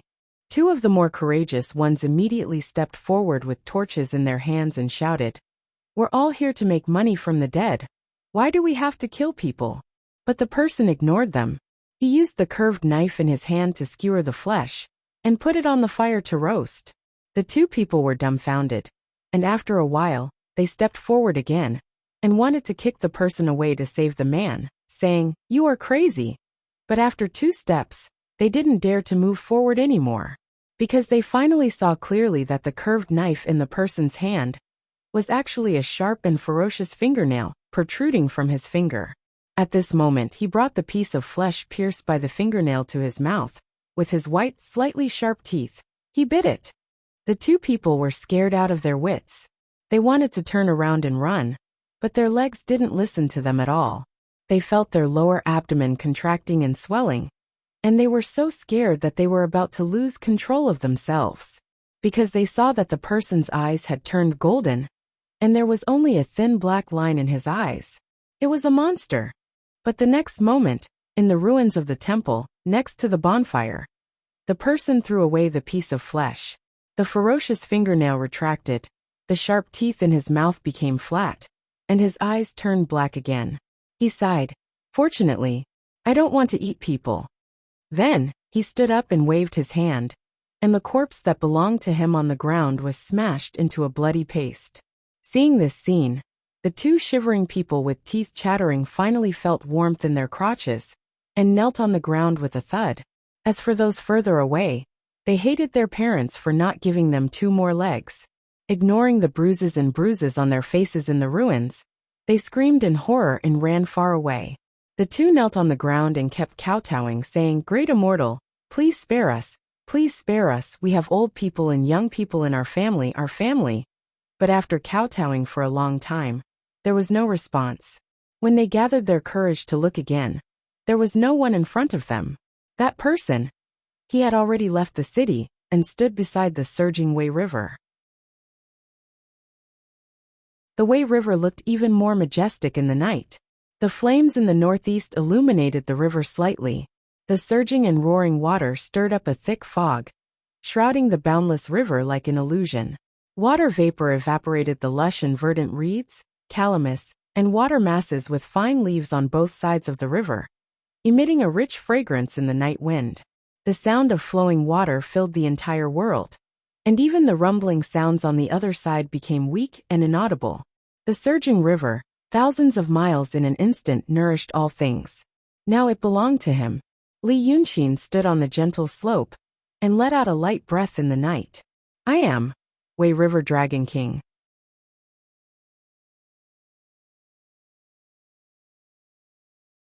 Chapter 115. The west wind blows the old Dongting, and her hair turns white overnight. After getting drunk, she doesn't know the sky is in the water, and the boat is full of clear dreams. The embers have all been extinguished. This was originally a grassy slope, a gentle slope in the vast wilderness mountain range, located 40 miles away from the city of Wei. It used to be lush with vegetation and towering ancient trees. There were giant trees in the forest and countless birds and beasts. Even people who have lived in the mountains all their lives dare not go too deep, because they may get lost. There are so many beasts in the forest. A little carelessness will lead to death. But now, the wilderness mountain crossed the mountain ridges near the city of Wei and had completely changed its appearance. It seems that there is a rain of fire from the sky, or lava erupting from the ground. Within a radius of more than 10 miles, there is no grass, birds, or beasts. The ground is covered with black ash. Occasionally, there are dried tree branches that have not been burned out. When the wind blows, they are on fire again. Smoke rises in the area that is hard to see, like a crater that is about to erupt. Lu Ling is standing here like a straight tree. She has changed beyond recognition. Her hair is untied, and there is no jewelry on her head. Her long black hair falls down and reaches her waist. The pink palace dress on her body is also gone, leaving only a white silk underwear. Her smooth and slender legs are exposed. Her bare feet step in the ashes, trembling slightly. But it is not because of fear, but because of exhaustion. Now she is holding the last magic weapon on her body, the tone bell on her wrist. An hour ago, she had given up the pink, nighthang dress she was wearing. Such a magic weapon is pushed to the limit, and then explodes. It instantly destroys everything within a radius of 3 or 4 miles. Even the soil on the ground is peeled off a thick layer. But the damage to Bai Yunxin is only, it tears her clothes. Now Lu Ling is holding the last magic weapon in her hand, feeling that her ocean of qi and mountain of snow has been squeezed to the limit. She still has the last strength to push this magic weapon to explode. But now the only thing she hesitates is to explode or to kill herself. She has heard a lot about demons, and she knows that it will not end well if she falls into the hands of demons. But, what are you? Her voice trembled, not because of fear, but because of exhaustion. What exactly is it? But Bai Yunxin just looked at her, like a beast waiting for an opportunity to pounce, slowly circling around her, like a cat playing with its prey. The expression on her face was calm and steady, as if she was just playing. "Dragon Little 9. Did you know?" she said softly. "There's nothing fun here. Dragon Little 9 is the most fun. It's thin and long. It's very tough on the inside and brittle on the outside." As she spoke, she stopped in front of Lu Ling, only 1 step away from her. Her eyes seemed to have turned dark due to excitement. There was only black, no mascara, and stupid, not like his brothers and sisters. She licked her lips with her slender pink tongue. However, he quickly realized that it was inappropriate, and quickly retracted his hand. "Oh, so I can only eat him. But you killed him." Bai Yunxin suddenly screamed, her voice piercing through the clouds. She stuck close to Lu Ling and stared at her. 2 breaths later, blood flowed out of Lu Ling's ears in a winding fashion. Yinling fell to the ground with a clang. She had subconsciously used the last of her spiritual power to protect her heart from being shaken to death. But now she began to regret she should have died. Now she could hardly move. Bai Yunxin stared at her for a while, then suddenly retracted her head and took 2 steps back. Oh, and that. Li Yunxin. She frowned slightly and seemed to be angry. His smell is She blinked quickly and thought for a while, then said, "It smells good. The smell of his soul. It's fresh and fragrant, and a little spicy. I've never smelled something like that before." "But you killed him." She abruptly turned around and pressed her lips against Lu Ling's ear as she screamed shrilly once again. Lu Ling swayed and fell straight to the ground. A big cloud of gray smoke rose around her. Her ocean of qi and mountain of snow had been shattered. 2 fun and delicious things were destroyed by you. She seemed to be getting angrier. "Then I'm going home. But my feather robe. It was stolen by you stinky Taoists. I could have found it, but I gave it to a little Taoist like you to bring it out. Now tell me, where is my feather robe?" She squatted down and stared at Lu Ling. However, at this moment, Lu Ling could only stare at her. The white of her eyes began to turn red. Her ocean of qi and mountain of snow were destroyed, which meant that her cultivation was destroyed. There were many ways to cripple one's cultivation and still let one live like an ordinary person. But it was definitely not this one. Her eyelids began to tremble rapidly. Blood gushed out from her throat and soon went back into her lungs. Bai Yunxin frowned and stood up. So annoying. She kicked Lu Ling fiercely several times. Seeing that she was no longer moving, she seemed to be relieved and jumped down the mountain briskly. At this moment, Lu Laodao was sitting on a stone slab in the ruins of the Dragon King Temple. His hair was disheveled, his face was stained with mud, and his Taoist robe was torn in several places. The people who took him away at night had a conscience. After taking all the money from him, they left him in an alley. When he woke up in the morning and walked back, he found that the whole Taoshi road had been changed beyond recognition. It took him some time to recognize the place, and then he saw the blood all over the ground. He had been sitting in this pile of broken bricks and tiles. There was no sound in the northeast, and the fire had been extinguished. After another hour, Lao Dao felt thirsty. There was a woman crying nearby. Her voice was intermittent and annoying. There were also 2 people sitting in the ruins next to him. They probably didn't know what to do. The old Taoist raised his sleeve and wiped his eyes. He rummaged through a pile of rubble for a while, before he found 3 sticks of incense that were uneven, but not soaked in water. Then he spent another quarter of an hour to find a match, and lit the 3 incense sticks. They were inserted into the dark brown muddy ground.